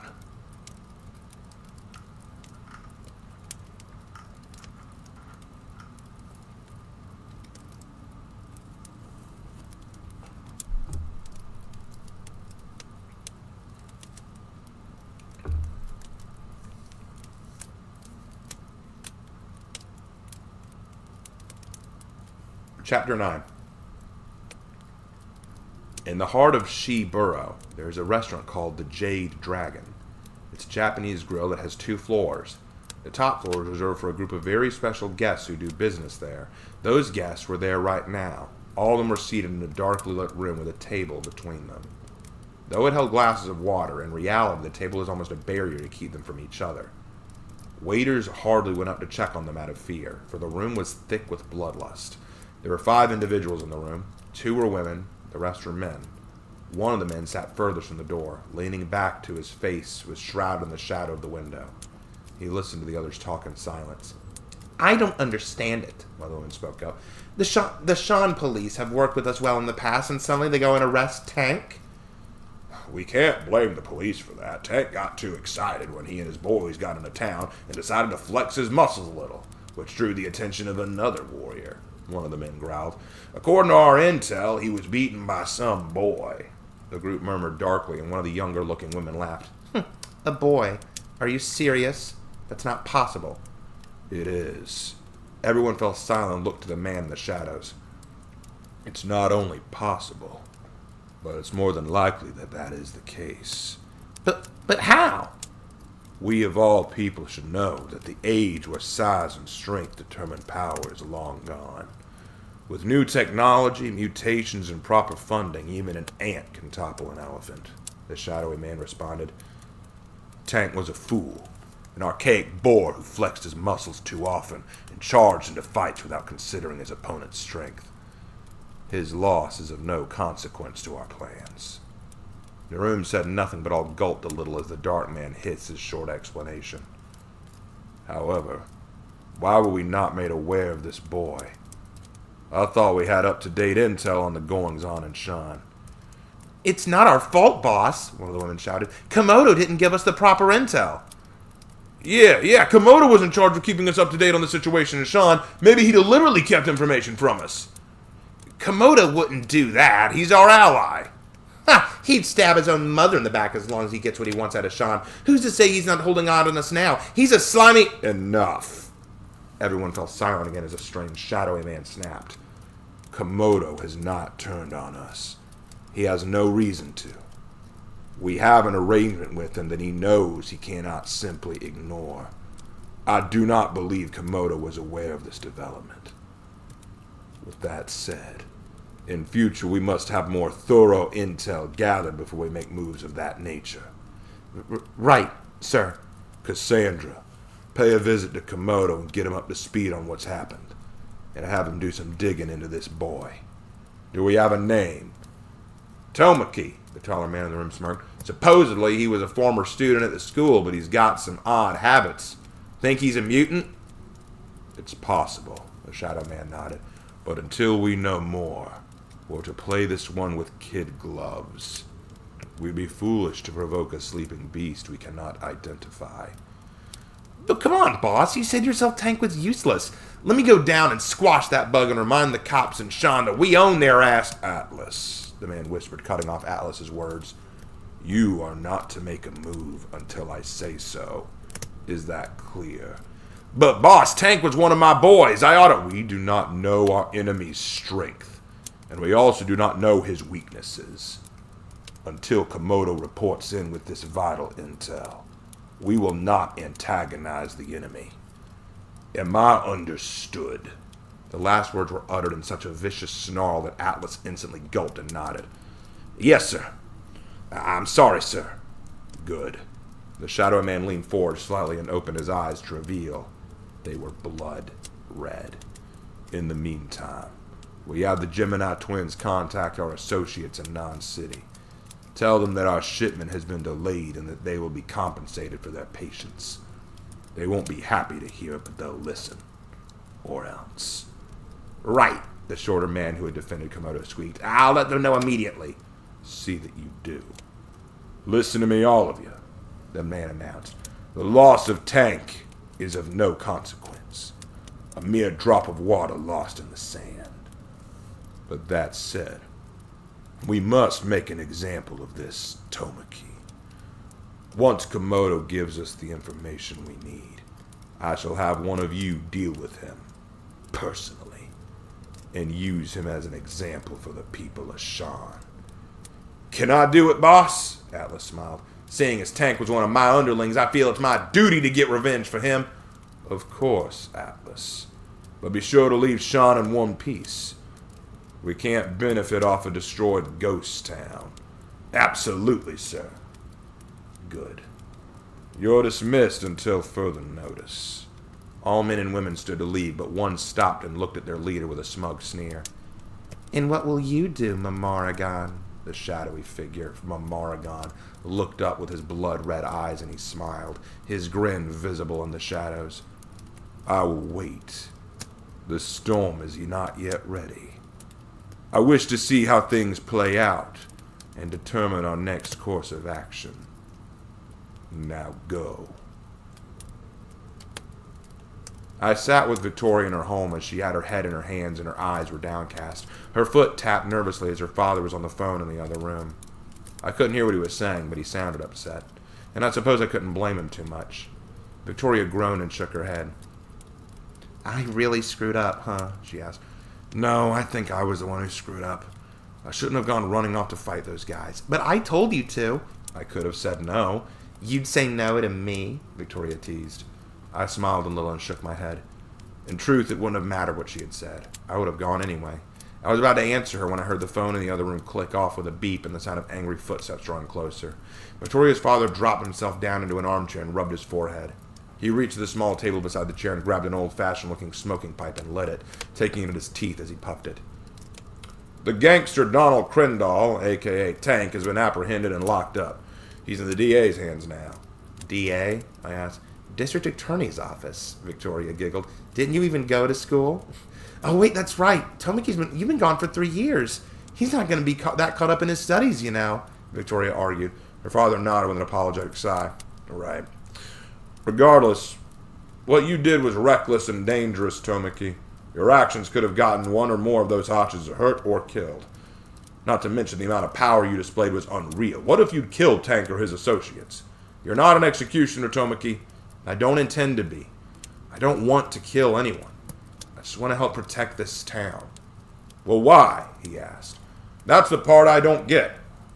You want to protect everyone here, but you could have run away and started a new life, made something of yourself far away. With powers like yours, there's so much you could do in the world. Why come back here? Victoria's eyes fell on me now.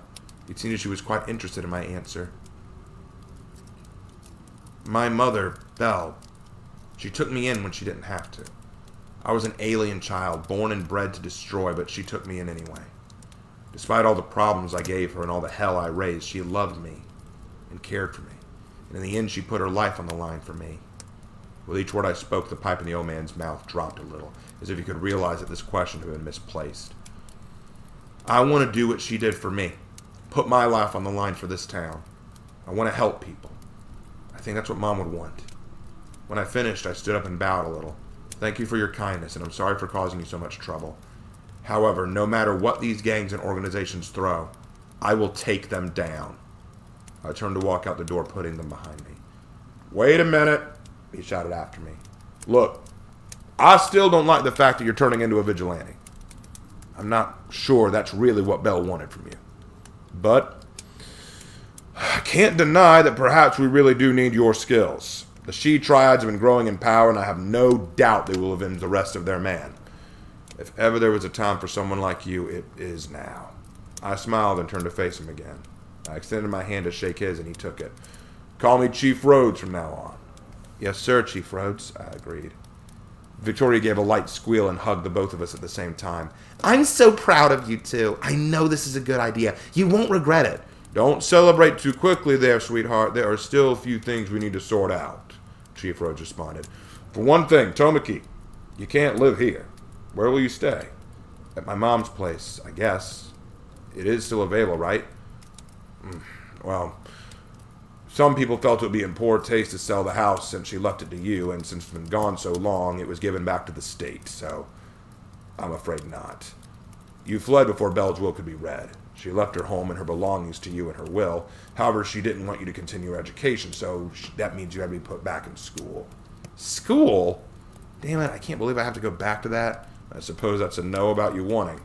Very well, you did save Victoria from those thugs, and you're going to be working with me in the defense of Sean. I suppose the least I can do is pay for your education. I wasn't sure if I wanted to thank him or punch him, so I settled on just nodding. All right. Guess that's fine, but what if there's an emergency while I'm in the school? Tomaki asked. With any luck, we won't have any real issues that requires you, but if something should come up, I'll give you a call, and I'm sure you'll be excused.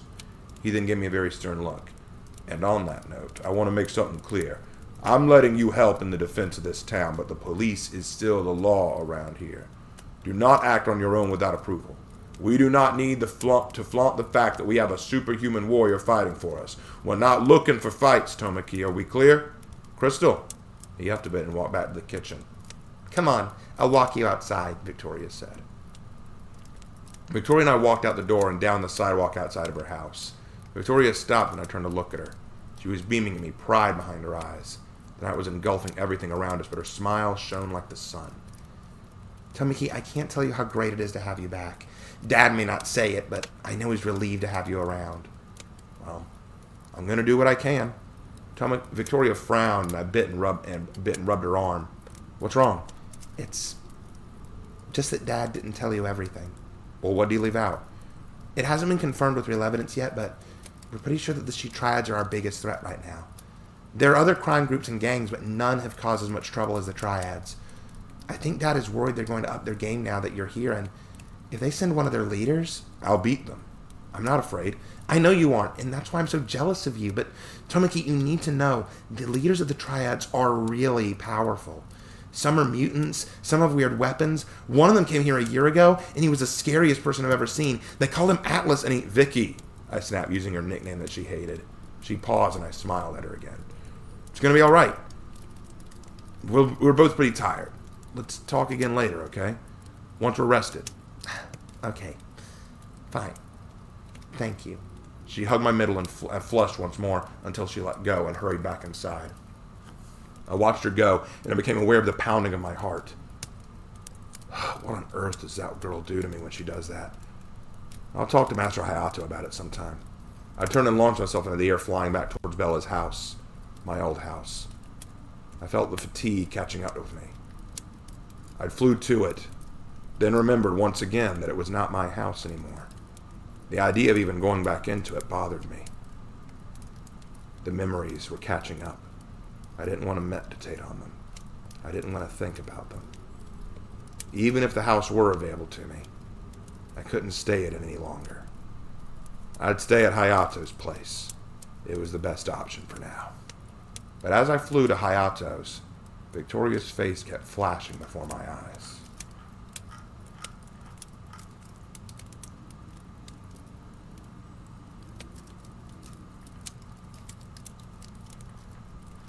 Chapter 10. The clouds above my head were thick and dark. The wind blew across my face gently, and I could smell the rain in the air. Though the water hadn't started falling yet, I knew that it wouldn't be long. I had my tail lazily swaying back and forth with my hands in my pockets to protect against the cold. The grass around me swayed under the strength of the breeze, creating visible ripples. The flowers in my hand whistled lazily as the wind blew musically through their stems. I closed my eyes a moment and shook my head in disdain and sadness. Standing before me was a solid marble slab of stone. "Sorry I'm late," I said, "but it didn't feel right, going to your funeral and all.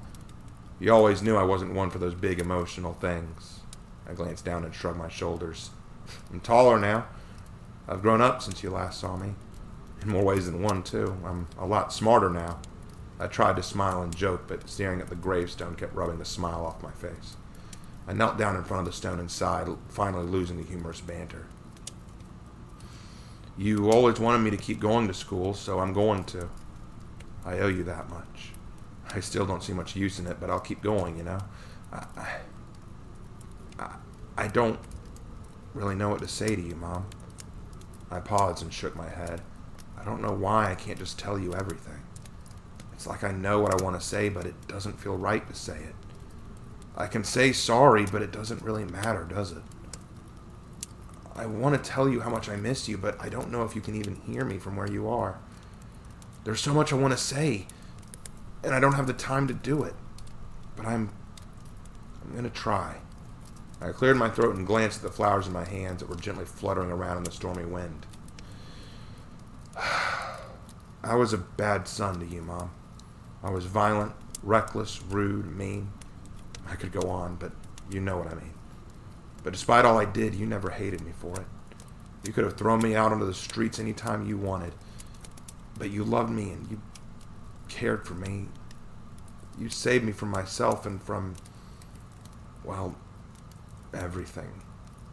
I can never make things right now, can I? I can never apologize to you the way I should have. I felt tears building up as I could see her smiling face in the stone. But I am going to make something of myself. You always want to be more than a violent brute, and Master Hayato helped me figure out how to do that. He was a really cool guy, Mom. You were right about him. You were right all along. Damn it. Why was I such an idiot? I shook a little and bit my lip, trying to fight back the angry tears. I rubbed my eyes and inhaled. I've been gone 3 years and a lot has changed. A lot more than I expected. I'm not sure how you'd feel about it, but I know that I'm going to do what you did. I'm I'm going to help people. You saved me, and now I'm going to do the same thing for this city. I spent 3 years training and preparing myself. I'm going to give it everything I have, just like you always used to say. In everything you do, do it with all you got. I used to use that phrase as an excuse not to hold back in fighting. But now I'm going to live by it like you wanted to be treated. As I stared at her gravestone, guilt took me by the heart and throat. I made a lot of mistakes, Mom, but my worst mistake was never treating you the way you deserved. I was horrible to you. I put my species and my pride above you and what you wanted. I'm going to make it up to you, Mom. I'm going to do everything I can to help these people. Victoria and her dad are going to help me. I think they'll be very helpful in what I have to do. I don't know where to start. Lightning already broke through the clouds and cut a path across it in a great fissure. I stood up again and touched the gravestone with care and gentleness. I set down the bouquet of flowers I was holding at her gravestone as I was handing them to her. I never knew why you liked flowers, but I brought you some. I'll bring more another time, and we'll talk some more. I love you, Mom. I'm sorry, and I'll make you proud. I then turned away before I broke down and I flew into the air, strapping my backpack to my shoulders and rocketing back towards town and towards the school. I didn't want to be late for the first day. Mom wouldn't be happy with that at all if she knew. I glanced up at the clouds above and smirked. If she was watching me from heaven, it'd be hard to see me through all those clouds. There you are, Tomaki. I landed on the sidewalk a block or two from the school where I saw Victoria walking. She smiled and crossed her arms. What took you? Sorry, had to take care of some business. All right, if you say so. Come on. She hurried ahead of me and I jogged after her. I still never saw the use of school. To me, school was just a house of pointless knowledge being forcibly shoved down your throat, where they expect you to retain it and then judge you based on your memorization skills. To me, that sounds more like a prison or some form of punishment. What good would half of that stuff do you anyway? Knowing about who killed who in 1776? Who cares? Knowing that oil and water don't mix? Sure, I won't try that. Honestly, I didn't really need to. Well, knowing that 5 times 6 equals 30? I'm sorry, but why does that matter to me? Mom would always talk about how it was important to know these things so that one day I could get a job, but what job is going to require me to know all this? Besides, as a saying, there's only one job I knew. One job I could excel at. And that was battle. I kept those thoughts to myself, though. So, excited for high school? High school? Yeah, you're not in middle school anymore. What's the difference? High school's a bit more adult, I guess. You learn more things, and you're treated a bit more like you're older, Victoria explained. It's still just school. I don't really see the appeal. Just promise me you won't get into trouble on your first day. It's not like I try to. She suddenly stopped and reached into her purse. I almost forgot. Forgot what? She pulled out a small black flip cell phone with a barcode tag on the back and handed it to me. I took it and stared at it. Dad wanted me to give that to you. If there's an emergency situation where he needs you, that phone will ring and give you the exact location of the incident. I looked it over a few times, returning it back and forth. This is a cell phone. Oh, please tell me you at least know how to use it. Victoria grinned through her smile was still on her face. Of course I do. I just never owned one before. Well, now you do, and maybe we can talk to Dad about getting you a personal one. I don't want to keep using you and your dad for these things, but thanks. And don't thank me. Thank Dad. He's putting his neck out for you. Vicky! Both Victoria and I turned to the sound of the voice. Running towards us was a young man with long black hair that was poorly combed and looked slightly greasy. He was wearing a dark green jacket over a white undershirt, and his pants were loose-fitted jeans. He had a large smile on his face, and he spoke in a friendly manner, but there was something about him I didn't like. Warren! Victoria cried. What are you doing here? Came by to visit. I dropped by your house, but your dad said you'd already left. Warren laughed. Did you get a ride for someone else? Believe it or not, I walked here, Warren, Victoria scowled. But that's not what I meant. What are you doing back in Zhong? I thought you'd run off to Xi or Bay. You know you can't keep me away, Vicky, Warren winked. I felt my fist clench involuntarily. Please, don't call me that. Besides, I'm still not sure I fully forgive you for... I coughed loudly to get their attention. I was feeling rather left out of the whole conversation. I wanted an explanation here about who he was. Victoria turned and suddenly her cheerful smile seemed that much more uncomfortable and embarrassed. Oh, Tomaki, this is Warren, she said. Warren looked at me with a smile that seemed a bit forced. Tomaki, weren't you that monkey kid back in middle school? He asked. Saiyan, actually. And how do you and Victoria know each other? I asked. Victoria didn't answer, but just flushed. Oh, I'm her boyfriend, Warren explained. A small synapse in my brain seemed to snap at the sound of that. I felt my muscles tighten and tense a bit, but I fought to repress this foreign feeling in my gut and in my heart. This was a strange sensation I never experienced. Like I wanted to break this bastard's face, and he hadn't done anything wrong yet. And yet he committed every sin in the good book at the same time. Warren is my ex-boyfriend, Victoria emphasized. I broke up with you when I found out you were some pot-smoking son of a... I turned myself around, babe. I'm 100% sober. Ask anyone. Give a guy a second chance. Come on, Scout's honor. I am clean. I gave you a second chance, and a third, and a fourth. I've given you more than enough chances, Warren. Oh, come on, Vicky. Don't call me that, Victoria snapped. Warren held up his hands and smiled weakly. Look, okay. I made some mistakes. I'll accept that. But we all need the chance to prove ourselves, right? Look, even if you don't want to date just yet, can we at least be friends again, please? He asked, trying to make a kicked puppy expression.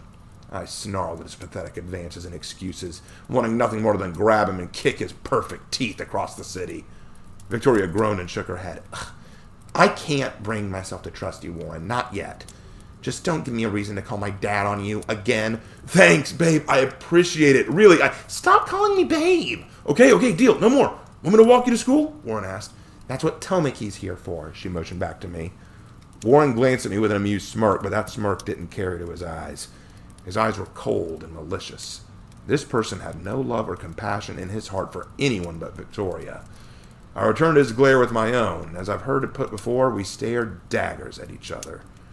I was almost daring him to do something. Anything. Well, I'm sure you wouldn't mind one more buddy to walk with. I sure as hell would, I sneered. Tomaki, it's okay, Victoria squeaked, turning to face me. She had a look of worry on her face that made me back down slightly. She was worried I'd get into a fight again, like I did when I was younger. Please, don't do anything reckless. Now it was my turn to feel like a kicked puppy. Victoria, I wasn't going to do anything. Suddenly there was a loud explosion. Unlike the thunder I'd heard earlier, this was strong enough to shake the ground. I looked to the north where a huge fireball climbed in the sky, and the sound of people's scream congested in the air. I didn't even need the phone to ring for me to know that something was wrong. What the hell was that? Warren shouted. Sounds like I need to go check it out, I snarled. I looked at Victoria apologetically. Hey, sorry, Victoria. I'm going to be a little late. Don't worry, go kick their ass, Tomaki. Warren scoffed. Say what? Look, you might have been tough in middle school, man, but what chance does Tomaki have against something that can do that? But I mean, hey, if you feel like dying, go ahead. Tomaki's a lot stronger than you think. He's Sean City's strongest weapon. I couldn't hide my smile from Victoria's praises. Hearing her say that filled me with confidence. I was ready now, ready to kick ass and take names. I would keep my promise to Mom and show Victoria what I was capable of at the same time. I'll be back before lunch, I laughed confidently, rocketing in the air towards the commotion.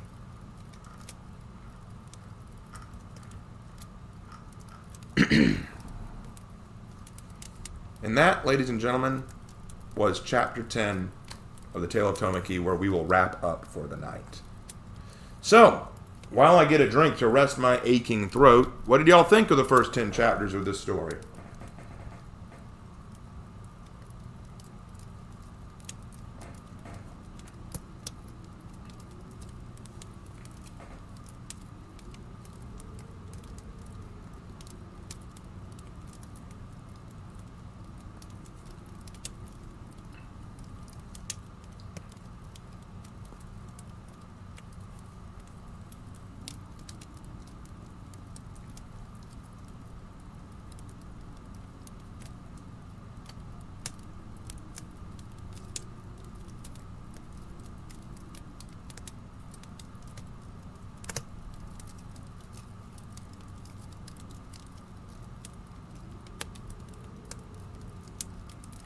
The first 10 chapters of Tale of Tomaki are always a little difficult, especially the first 5, because there's so much emotion involved. That does a number on my voice when I read it. Anyway, we'll go ahead and wrap up there. I had a great time reading this. Next week we will try to do, let me see. Obviously we'll pick up at 11, but can we get all the way to 20? Let me see.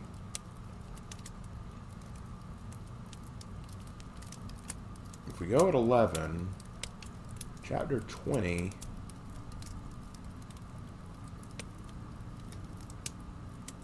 Actually, we might be able to reach Chapter 20 considering the length of these, but we'll have to see. We'll have to see.